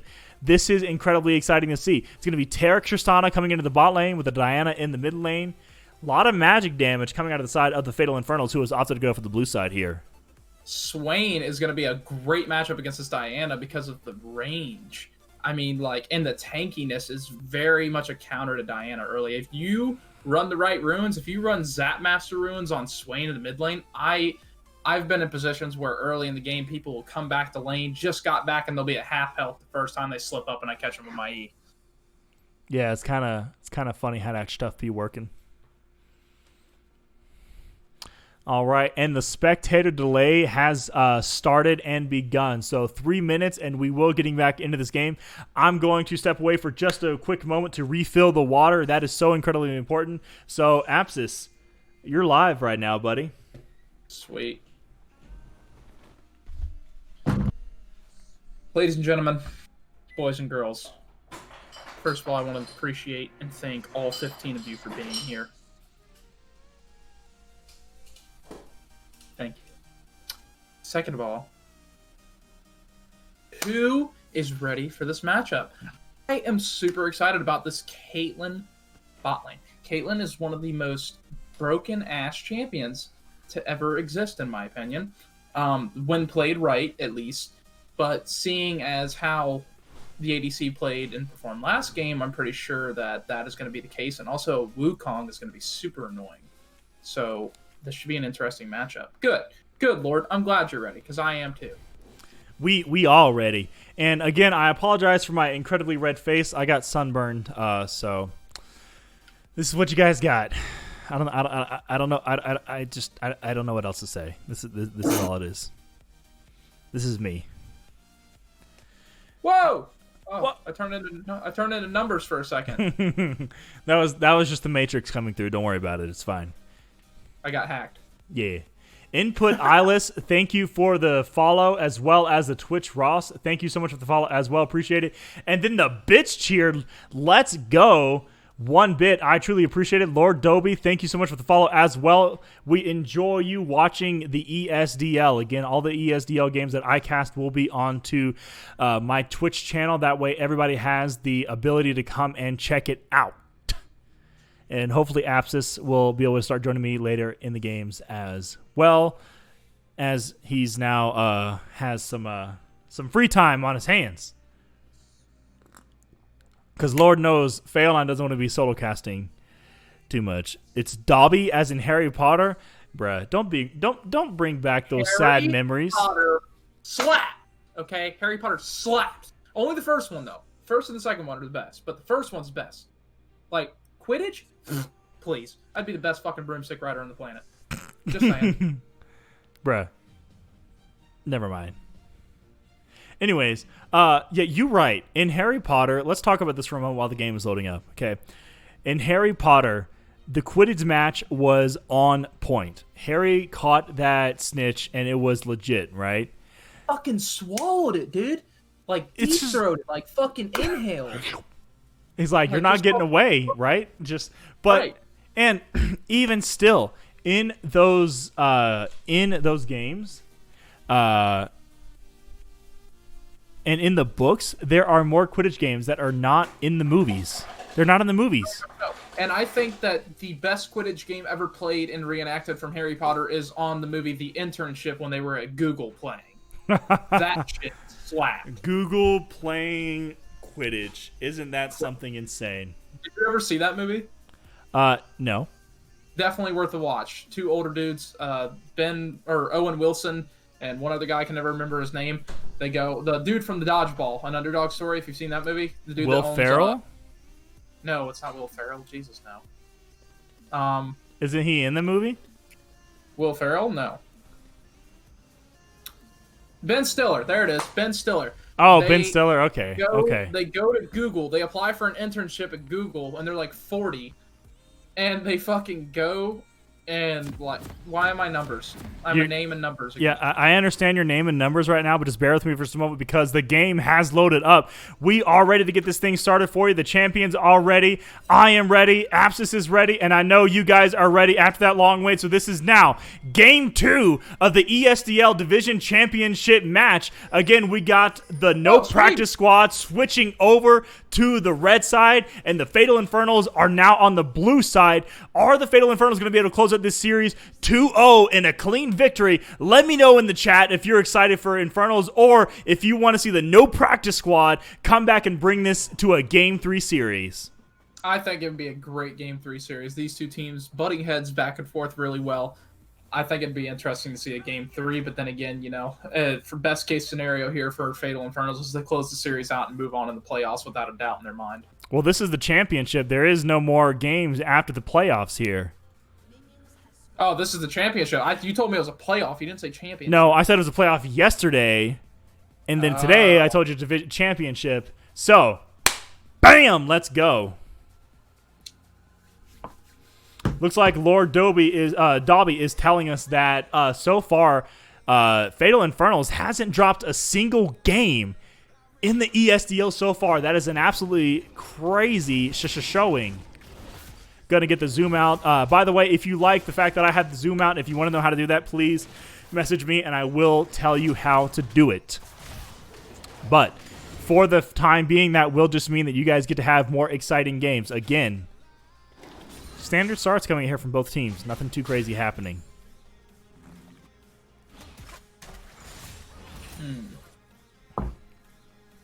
I got the Tender Girl Snapchat. There's a little update, a live. Yeah, I love how you looked when I said that. I need a little live update for you on the current scenario in the Aptus household. I need everyone in the chat that's watching right now, everyone just like do a hand emoji or like some kind of slap emoji just to give it directly to Apsis, who's not even talking about this exciting matchup we have going on here. So much more worried about his Tinder matchup. How dare thee, sir? How dare thee? Matchup. I fucking love it. And even look at this. Look at the bot lane trades coming in right now. Tarek dropped incredibly low already from the Caitlyn and the Ziggs combo. So these guys from the side here of the No Practice Squad are pulling out some cheeky strategies right now. Cheeky strategies indeed. They definitely have the poke trading advantage here in the bot lane.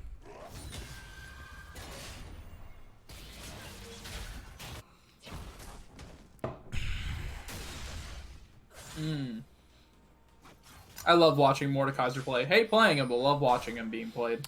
Right, because it's just like, oh, he should die right here. Oh, no, he's got the healing. But that's going to be the Wukong actually going in onto the Mordekaiser, favoring himself a little bit of the gank. Is this going to be the first blood going over? It looks like it will be. First blood picked up by the Wukong. So No Practice Squad showing a little bit of favor here while this level 2 is going to come through. That's going to be a lot of damage going on over to the Ziggs. And Nazu picking up his kill in the bottom lane on this Tristana, showing versatility right now. Nazu is a very confident ADC, and I love to see that. I love to see the courage and the dedication that an ADC puts into an early game battle like that. He is just killing it. Yeah, but we have a fight here in the mid lane. It's going to be a knife drops onto the Swain here while the ultimate did come through for the Hecarim. Sorry, that was just a little bit of a knockback, and that will be the kill being picked up by Enigma. The Diana getting the better of the Swain, who really hasn't seen so much play lately. Maybe a little bit of a weak champion. Yeah, very much agreed. She can be very powerful when played right, but it's a very risky mood to play Diana because there are a lot of champions that counter her. Ooh, the Caitlyn trap going to land onto the Tarek, but that's going to be a stun coming in as well. Heal has been used as well. But Tristana just going to jump in and then jump out with a little bit of a trades. An amazing mechanic. Did you see how that Braum put his snare or his trap down on that Tristana and she jumped over the wall and perfectly lined it up? That was so cool. Yeah. Well, that's a Tarek, not a Braum, but there's another fight over here in the top lane. Somebody give me some more slap emojis for the Apsis. Get himself into this game here. Braum was last game. Now we got Tarek. It's Tarek. It's no Braum anymore. Shit, my bad. But still, you are right. It was an incredible lineup from the stun coming in. Absolutely beautiful. Damn, my fucking dog's... Apsis has left the building, ladies and gentlemen. The dogs are giving him trouble while we got a little bit of trading going into the mid lane as well.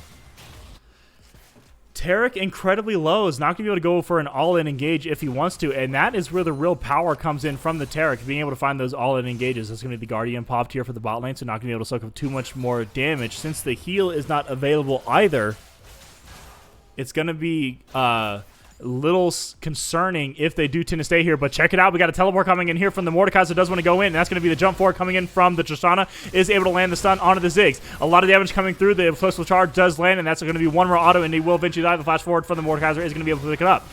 Now, the Diana has made her way over here as well using her own teleport. That's going to be only one kill picked up. So a lot of resources spent to be able to get Nazu ahead, but I don't think they were able to cash in as big as they were in game one. As the Wukong sitting over here onto the blast cone, seeing if he's make a way over to anybody onto the enemy team. Hecarim wants to go in because he's able to use a lot of damage onto him as well. Explosive charge, not going to have full, but that's going to be flash forward from the Nazu, trying to find extra damage, but just wasn't able to find the auto attacks. And now that's going to be the look towards the Dragon since they spent so many resources getting over to this bottom lane. Swain making his way over as well. That's going to be the Diana doing her rotations back to the bottom side river as well. Catching out the Swain, doing a lot of damage. TP coming in from the Maokai, trying to get into this fight as well. Make it a clean 5v5. Here comes the Wukong onto the Diana, but that dragon is falling low. Looks like it will be the Fatal Infernals picking it up. But how much are they going to pay for it though? The Ziggs has caught out 3 members here. The Mordekaiser will fall shortly. Tristana is able to use the jump to be able to get away, and only 1 kill coming over. No, it's going to be a flash forward. Ignite going down onto the Tristana is going to be able to pick it up. Yes, it will. That is going to be the Maokai taking out the Nazu, but will pay for it with his life. Hecarim able to pick that up. There's going to be 1 more. A double kill picked up for him. Wukong bit off more than he could chew, but that should mean that he's going to be able to use his movement speed buff to get away from the Caitlyn. So still advantage going over to the side of the Fatal Infernals. Bruh, somebody needs to be typing Rap God in the chat right now. Like, that was legit, okay? If you're not typing Rap God in the chat, something's wrong.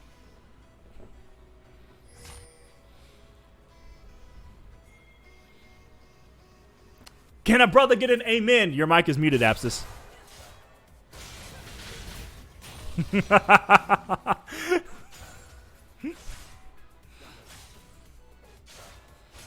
My dog stresses me out. Because I didn't realize it's thundering outside, like it's going to rain again. Yeah. And he hates the thunder, all of them do, so they bark whenever they hear it. But it looks like Diana also hates the Swain, trying to go in onto him in the mid lane. We'll be able to land some more damage. It's going to be the pullback coming in onto her as well, though. Diana getting the better of the Swain here in the early game. Does have 6 available, but the ultimate has already been used a little while ago. Lord Dobby, I appreciate.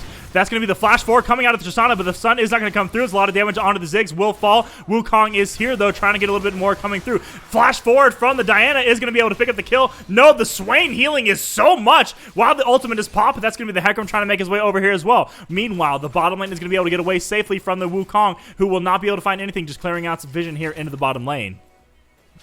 Yeah, it's a very interesting game, especially with that Swain being as powerful as he is when he's in his ultimate. It's just, if he has enough minions around, he'll steal all the life he needs to stay alive and put out that damage he can do. Yeah, absolutely. It's kind of disgusting. The Wukong waiting in here in the bushes. Is he going to be able to find anything? That's going to be the jump forward coming in for the Tristana, trying to get the execute. So much damage onto the Caitlyn, able to take her out, but the Tristana is falling very low. Is the ultimate going to come in through? No, it was a little bit too late coming out from the Taric. That still will be a flash forward and a stun, so he will be able to get himself to safety.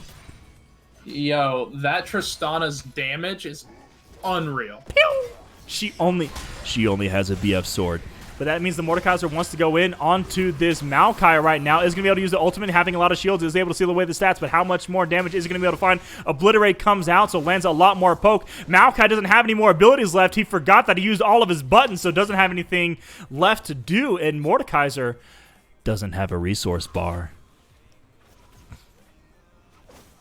Very interesting matchup. I'm really proud of that Mordekaiser for pulling that back, because he definitely entered that fight with a lower health deficit than the Maokai up there did. But yeah, absolutely. Look at this Hecarim making another visit to the mid lane here. Nose Flash is going to be available for the Swain, but the Ziggs is waiting here in the wings. How much damage is going to be fine? Also going to be used by the Hecarim to be able to take out the kill here, but here comes the Wukong, able to pick up the kill onto the Diana right there, so that will mean a trade for the mid laners, 1-for-1. very much so. That Ziggs, well played by him there to help out right there for that little bit he could, and you know, that Wukong starting to look a little bit scary there. He kind of jumped in and put out a good deal of damage there. Yeah, check it out. He's already got 3 kills to a name, sitting at 3-1-2 at 61 farm, so really coming away with this game. Sounds like the better jungler is the Wukong on the side of the no practice squad. But Hecarim, you know, just doing what he needs to. He doesn't worry about too much. Look at this. Caitlyn actually might be caught out again. The stun going to land. That's going to be explosive charge going on to her. So the 4 bullets will come down, and she's going to be deleted from the map. Nazu picking up another kill. I cannot get over Nazu, man. He's just he's an unbeatable ADC at this rank. I mean, just the confidence and the strategy is unreal from him. He's the double lifted goal, but now we got a fight going here into the middle. It's going to be ultimately used by the Swain as well while he fights off 2 members. Hecarim trying to make another visit, but the ultimate's going to be popped. Not going to be able to find any more damage, but he will keep himself alive. Look at this. We have a Tarek double really wants to go rotation in. now. Jump forward used by the Tristana. Wants to be able to find the damage. Ultimate used by the Ziggs, but that's not going to be able to find anything further. And they will pick up the successful tower dive. Ultimate coming in here from the Caitlyn, not able to find any more damage, so they're going to be able to get away for free. Congratulations. This bot lane is running away from it. And, oh my, he wants to go back in. The flash forward with the stun. Oh my goodness, Nazu, you're insane. Ho, ho, ho. The ultimate to come down from the Tarek is going to be able to find a lot of more damage onto the Wukong, but he will run away. Did you see that flash forward coming in with the ultimate popping at the last minute, the explosive charge? Disgusting. That was absolutely amazing play by Tristana there. Nazu is again It definitely showing was, how but then dominant Wukong bit off more than he can chew and wants to go back in, and Wukong has died. That was not nearly as exciting as that Tristana. Play of the game. Somebody clip that, because that's play of the game. Somebody clip that.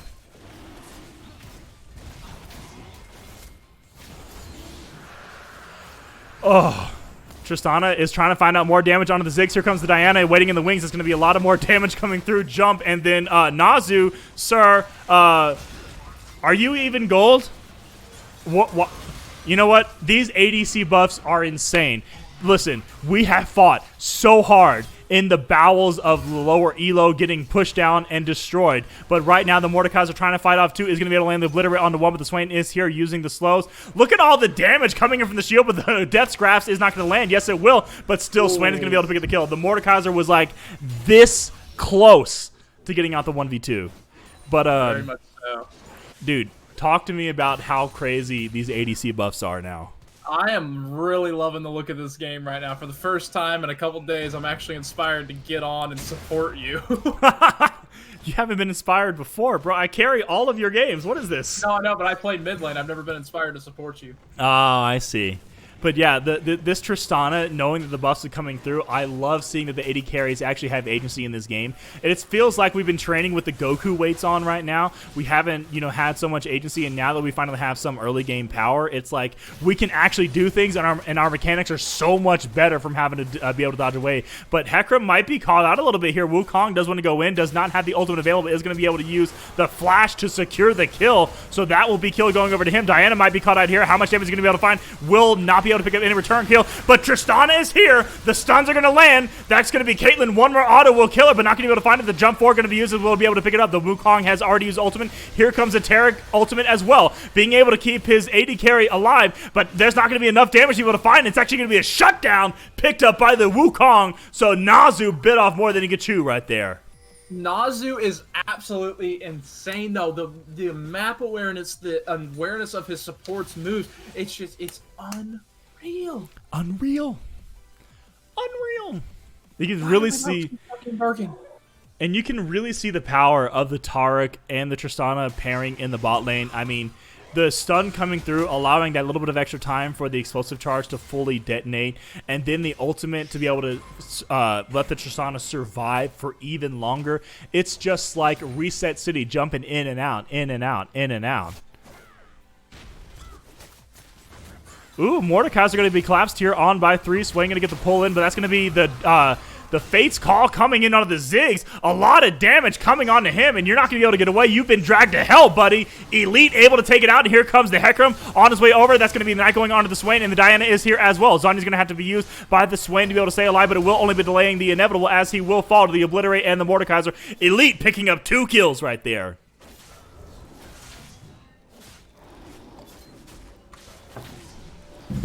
They're going to be able to steal the red buff away as well. My dog keeps barking, dude. And, I really feel like there's somebody that's trying to die tonight. I really do. If you got to defend your home, exercise that Second Amendment right for sure. But aim for the shoulder. My Second Amendment's laying on the bed behind me. You can see the end of it. Just aim for the shoulders, Oh, but no. But anyways, no, I'm gonna cut somebody in half. 100%. But anyways, Apsis, who are you, my friend? You were definitely raised in the South, but I know all about that life. Tristana wanted to go in as well onto this. Oh, what? Did you see Caitlyn actually flash into the stun right there? You have to imagine that was a mechanical misplay right there. Tristana picking up another kill, and Nazu already sitting at 11 and 3. and 4 as well. Mordekaiser feels like he can take on this 1v3, does not have the Fate's Calling available. So how much more damage is he going to be able to find? Sorry, that's called the Realm of Death. I was thinking about Urgots, but that's still going to be a lot of damage coming out from here. But that's 5 members over here, so Mordekaiser going to get shut down by the Wukong, who is now sitting at 9 and 2. He's got a lot of kills to his name. I want Stream to meet the animal that keeps barking. He's barking, and that's the barker, ladies and gentlemen. That is the barker. This is the guardian angel right here. He's the one that sleeps on the couch at night. Ooh, Tarek trying to get a little bit of stun, trying to make up a little bit of time while the Hecarim does make his way over. The Tristana is here as well, going to be able to use the jump forward onto the Ziggs. That's a lot of damage. Flash away going to have to be used by him to keep himself to safety. A little bit of poke going to come through, but that's going to be the Hecarim able to pick him up away from the blast cone, so not going to be able to find anything there. Swain able to get some more return damage onto the Tarek, who's just going to press Q and heal up a little bit. Well, that's balanced. Riot has definitely balanced Tarek Tristana for sure. 100%. No towers yet picked up here from the side of the no practice squad. That's going to be Rift Herald used into the mid lane. We'll be able to take out that final tier 1 turret. So 3 turrets to none with the Infernal Dragon coming up as well. The Fatal Infernals are running away with this game. That's going to be the Tarek stun coming in as well. That's going to be ultimate used by the Hecarim, already coming down as well. That's going to be 4 dead. Double kill picked up here for the Zazu. Is he going to be able to find the triple kill onto the Swain? Will be able to using the ultimate there. Tristana is seemingly unstoppable in this game. The Jinx game was good. The Tristana game is even better. Very much so. Agree there. Oh, he wants to go in. He wants to be able to get it. Nazu is actually dominating on Summoner's Rift. Hands down MVP no matter what happens here. Got play of the game is now going to be able to pick up the whatchamacallit. I have figured out why my dogs are barking. Oh, do tell. Y'all can see that or not, but yeah. Oh, there's a storm coming. Got some weather coming in and they don't like the thunder. Unfortunately, 12 gauge shotguns do not deter the tornadoes from coming in. They do not scare thunder. No, thunder's like, you're not threatening at all. With double buckshot, they might be a little bit scary though. Be like Kakashi with the lightning blade. Just. Yeah, yes, man.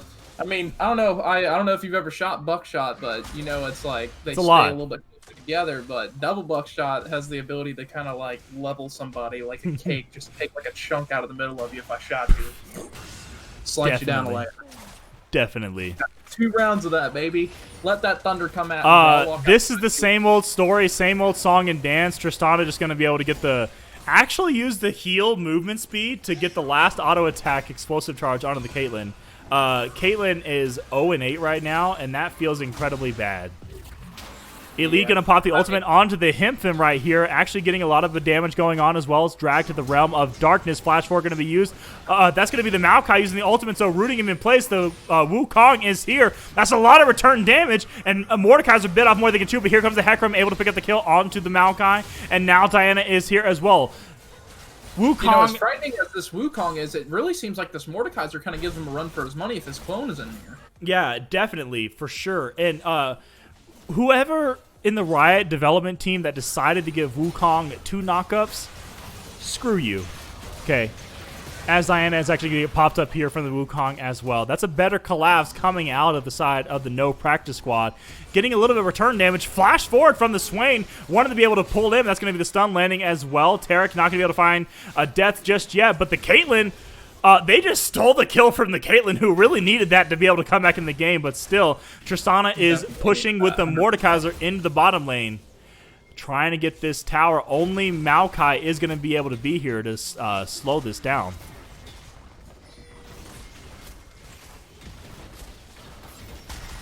The focus from the Tristana is the Maokai, but that will mean the tower will surely fall. The Wukong has made his way over here, does not have ultimate available, so this is the time for the Nazu to be able to go in. Diana going to use her abilities as well. A lot of damage. That's going to be the Wukong deleted. Nazu picking up another kill. A lot of damage coming in as well. That will be, oh my goodness, Nazu, you're insane. Going in for the shutdown. Caitlyn able to pick that up with the double kill going over to Nazu. AD carries are good when I start learning their names, because now I know who Nazu is, and if I see him in my gold games, you best believe I'm picking my best champion. You best believe that I will be dodging. Bruh. You know what? I'm not going to take it away from Nazu here. He's having an amazing series in this championship, basically putting the teams on his back. All right. You know, I am going to go out on a limb here, and I'm going to say that there isn't a lot of farming going on in this game as compared to last game. I mean, at like 20 minutes last game, that Jinx had like 220-something farm compared to 155 right now. A lot of team fight, a lot more action in this match for sure. Yeah, Tristana's like, I'll get the kill from the gold, or the gold from the kills. That's what's going to be fine for me. Right. We had like a 38-minute match last match, and here at 22 minutes, we already have probably 8 more kills than what was average last match at the end of the match. Did we just see a Swain get 4-shot from the map? Oh my. I didn't register that. I think we did. Oh my. Like, Tristana is just doing whatever she wants in this game. Let's take a look at the stats right now. Sitting at 314 AD already. That's going to be good for her as well. Sitting at how much crit strike? 75% crit strike for her is absolutely insane. 3 out of those 4 explosive shot bullets will be criticals. I got to see the damage charts after this game too, for sure. Oh, 100%.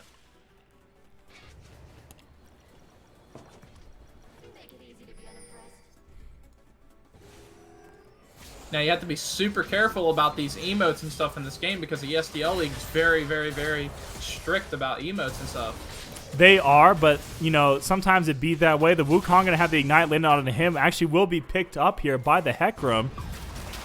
Oh, the Death Realm going to be used onto the Caitlyn, trying to get a lot of damage onto her. Will be able to. Look at that. That's going to be the Death Scraps coming out, so Caitlyn's not going to be able to get away. Great pickup here from Elite. This Mordekaiser is doing so much work, respectively, on his own. Prediction by that Mordekaiser in that little frame there. You saw that he predicted her movement to the right and definitely caught her out there. Now Enigma doing like, oh, wait a second, is this game? Is it? This is it. backdoor. This is the backdoor. Look at the Tristana. That's the Nexus going for it. And look at this. Is going to be a clean 2-0 victory. Terra ultimate coming out as well. So check it out. It's over. This game. Just come on. Just hit the net. Okay. Nazu is legendary. He wanted to pad the stats a little bit more to be able to take out this game. But check it out. Nazu on the Tristana and the Jinx has been able to cleanly take the series at a very easy 2-0 victory. We have a message coming in from Minlo saying, as Nazu's guardian, I can say I'm proud to hear you guys constantly say his name. It's going to take weeks for him to lose this ego. Thanks, guys. You have an amazing, whatever he is to you, niece, nephew, son, whatever he is, you have a very talented player on your hands here. Very talented. Check it out. Check it out. That was a 23-minute game. Tristana did 31,000 damage. That is over 1,000 damage per minute onto champions. Disgusting. I want to give you guys an example of how long 23 minutes is compared to a League of Legends match. Like, it takes me 23 minutes to shower because I like music, and I have like a full-on concert for the toilet in the shower. Like, I sing for him, sing a couple tracks, anything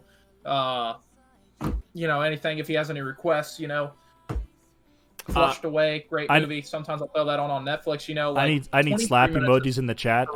I need slap emojis in the chat. We don't need slap emojis. I'm giving an example. Okay. I'm gonna create a slap emoji just for the Twitch chatters. Like, legitimately, hey, can we get an interview? Is Nazu in this? Is Nazu in here, Lord Dobby? If you are the coach for Fatal Infernal, we need an interview with the Nazu here. We do. I put my Discord in chat. Have Nazu add me, please, so I can add him into this call so we can have a chat with our friend here, the obvious MVP of the series. Obvious MVP. Somebody had to have clipped that. Okay, so Lord Dobby, please tell him to get in the Twitch chat, give us his Discord, or you give us his Discord or whatever, because we need to make sure that he is coming in to this to this Ladies and Discord gentlemen, for an interview. We have a very fucking special guest for you today, possibly. Oh. Oh, there it is. We do have a special guest for you. I have received a friend request from Nazu himself. I will be adding him to the call right now. Here it comes. Here we go. Create. Let me join the call. All right. Turn the camera back on for the ladies and gents here. Sorry for the short-term memory loss here. Oh, wait. Hang on. Focus me. Focus me. I'm There trying. We go. Okay. We're good now. Oh, shit. Okay, there we go. How's it going, boys? What's going on, Nazu? How are you, man? I'm great. How are you guys? We're fucking excited, man. We're honestly super excited to talk to you, man. What a fucking series, dude. You are an absolute unit of an ADC. Your confidence, your skill, your awareness, everything. You blow my mind, man. Yeah, is this your real rank? Be honest. Hey, man, I play my rank and I do my thing. It's fun. Very Hey, much so. also, I want to just point out that I got drafted on this team to be top lane, but we made some situations work, and we're proud that it happened. Very much cool. so. Question here. So it was very cool to see you get an early 6-kill lead onto the Jinx. I mean, for no practice watch to just come at you like that, not respecting the AD carry buffs, especially the 30 health starting in the early game, as well as the additional health per level. When you had that, you're like, oh, it's fine. You know, what are we going to do? We're just going to win the game, and it's going to be easy. But then in game 2, they banned away your Jinx. So you're like, hey, let's pick up Tristana. So you beat them with their own pick. They didn't ban my Jinx though. I don't even play Jinx. Our top laner accidentally picked him for me. I really don't like Jinx. Oh my god. Ladies and gentlemen, you heard it here. Nazu doesn't like Jinx, but still knows how to press buttons on her.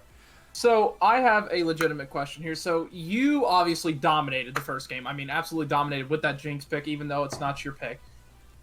Did you feel like you were beginning to fall off their late game? Do you feel like if they had another 10 minutes that they could have brought that back? Because it seemed like the game went very smooth for you in the first 20 minutes, and then it started to fall off a little bit, maybe. Oh no, I saw our mid laner Spike, and he's got some mechanical skill. So I'm like, all I gotta do is step a little bit forward, bait him out. They're gonna press 4 or 5 R's on me, and then our Corki just gonna clean it up. That's actually a very, very smart and clear strategy, because 95% of teams that have any brain cells would be targeting the ADC to get them out of team fights early. Mm-hmm. What I should have done was played way back and let them fight, and I let them burn spells, but I figured that they're going to save everything for me. So if I just step forward and make him spend it all, we just win the fight. Very much so. And, you know, your supports, too. I mean, your support here, he did a hell of a job keeping you in there. I mean, the Braum and the Taric, just absolutely amazing. Especially the Taric. That was my favorite part about this whole entire series, was watching you flash and jump walls with Taric's fucking stun on you and placing them perfectly. Oh, yeah. Me and him have good synergy. I literally just call it out. I'm like, all right, give me things. Just press stun, press it, and I go in and we line it up. He does a good job with lining it up. Sometimes like we have to do a little bit of movement to make sure it stays lined up, but he does a good job with it. Very much so. Do you have anything to say to the people here? I might have a few more questions for you, but anything to say to your fans that are here in the chat supporting you? Hey, we thank y'all for coming along. Sadly, this was the only game that was streamed. I wish that all of our season was streamed, but well, if you guys next season, if you guys have matches you want streamed, get a hold of me at Faoline a day or two before the matches, or when you know, and we'll try to do our best to get with you, because you're definitely a character of interest for us. You make streams interesting. Yeah, that's what I try to do. And just to give you some insight onto the casting right now, there are so many games that the ESDL has, but there's so little casters. I think it's only me, Howling, and the Idea PC that do the shout casting. Everyone else just like to jump in on our streams and do the color casting. But the issue is we don't know which teams are going to be like, you know, setting up. So that's why I tried to get the division championship match. I was asked to do this one. So if you have more matches in the future, DM us specifically. That way we can sign up to be able to cast these matches and things like that. Because we want to try and develop these storylines to be able to get these, you know, these players some notice. Players like yourself that has, you know, good mechanics. We want to make sure that comes in clutch. Real quick here, there was a specific play that came in into this game that we're like, oh my god, Zazu is just a freaking monster. Nazu is just a freaking monster. I'm trying to pull it up in the chat right now, or in the game. I almost found it. Here we go. All right, hold on. Here we go. So let me get it pulled up in the stream. So turn on screen share, window. Let's go. Share. So check this out, right? He's using me. Yeah. What do you mean I'm using you? What do you mean I'm using you? You're cutting me out. You're cutting out my beauty. Yeah, it's damn it. cut out. Oh, there you go. Hold on. But no. It's fine. That's not what I needed to do. Hold on, guys. I'm gonna Just sneeze. Everybody bless me. bless you. Shit. Thank you. Just bear with me just a moment while I get this Shit. thing loaded up. All right, check this out. Oh, Lord have mercy. Damn it! You took the camera. Dude, you're fine. Just wait a moment. Just be It's patient. funny to watch me sneeze. I'm not Just- worried about people seeing me. Like, you missed the fucking best part. You know how often or how long it takes me to fucking be able to sneeze? I have to like work up the courage and shit. Make sure that I'm comfortable around the people that it's gonna happen in front of. I need slaps in the chat. Slaps in the chat. And you ladies and gentlemen. fucked me. You know what you did? You fucked me. Slaps in the chat. Okay, so check this out. We got the replay coming up. It should be in the Discord as well. That way you guys can see it as well. Check this play out. It was absolutely massive coming out of Zazu. I want you to be able to see Nazu. Check this out. So Damn, who's that guy on the left? double lift to goal, but now we got a fight going here in the middle. It's going to be ultimately used by the sexy Swain beast, as though. well while he fights yeah, I off agree. two members. Hecarim trying to make another visit, but the ultimate's going to be Hecarim. popped. Not going to be able to Where we find at any here? more So damage. check it out. Here goes but the he will keep Nazu, wanting to go himself on the tower alive. dive. Look at this. We have a Tarek really wants to go rotation in. now. Jump forward, used by the Tristana. Wants to be able to find the damage. Ultimately used by the Ziggs, but that's not going to be able to find anything further. And they will Oh pick my. up the successful I can't get tower over that dive. damage output Ultimately right coming there. in here from the table, not able to find any more damage, so they're going to be able to get away for free. Congratulations. I This made my bot lane is support running team, away but I feel from it. bad. And oh my, he wants to go back in. Apparently. The flash forward with the stun. Going in. Oh my goodness, Nazu, you're Look at that insane. flash. Look at his arm. Those He going threw to come his down arms from the up. Tarek is going to be able to find a lot of more damage. Yeah, I already saw actually the popped stun right. line He now. will And run I wouldn't have even tried flashing for that if I didn't already land a couple auto attacks. But since my charge was also already so charged up, I'm like, might as well just go for the flash to get rid of the kill. I think the best part of that whole clip was mine and his reaction when it happened. Like, we both threw our fucking hands in the air. We were like, no fucking. It was absolutely insane. So Nazu, again, just let us know whenever you're playing more games. I know the season is over for you guys. Hopefully you've been promoted to the next division in the double B tier instead of just the triple B. So hopefully you see some more games coming out of y'all. So thank you again for joining us for the interview. Congratulations again on the championship victory. And for everyone watching the stream, thanks again for tuning into the ESDL. Again, I was your host, Faoline, bringing you these exciting matches. Fatal Infernals able to close it out with a 2-0 victory. Apsis, thank you again for joining, and I'm glad we got the camera working and all that stuff. And for everyone watching, good luck in your next games. Thank you.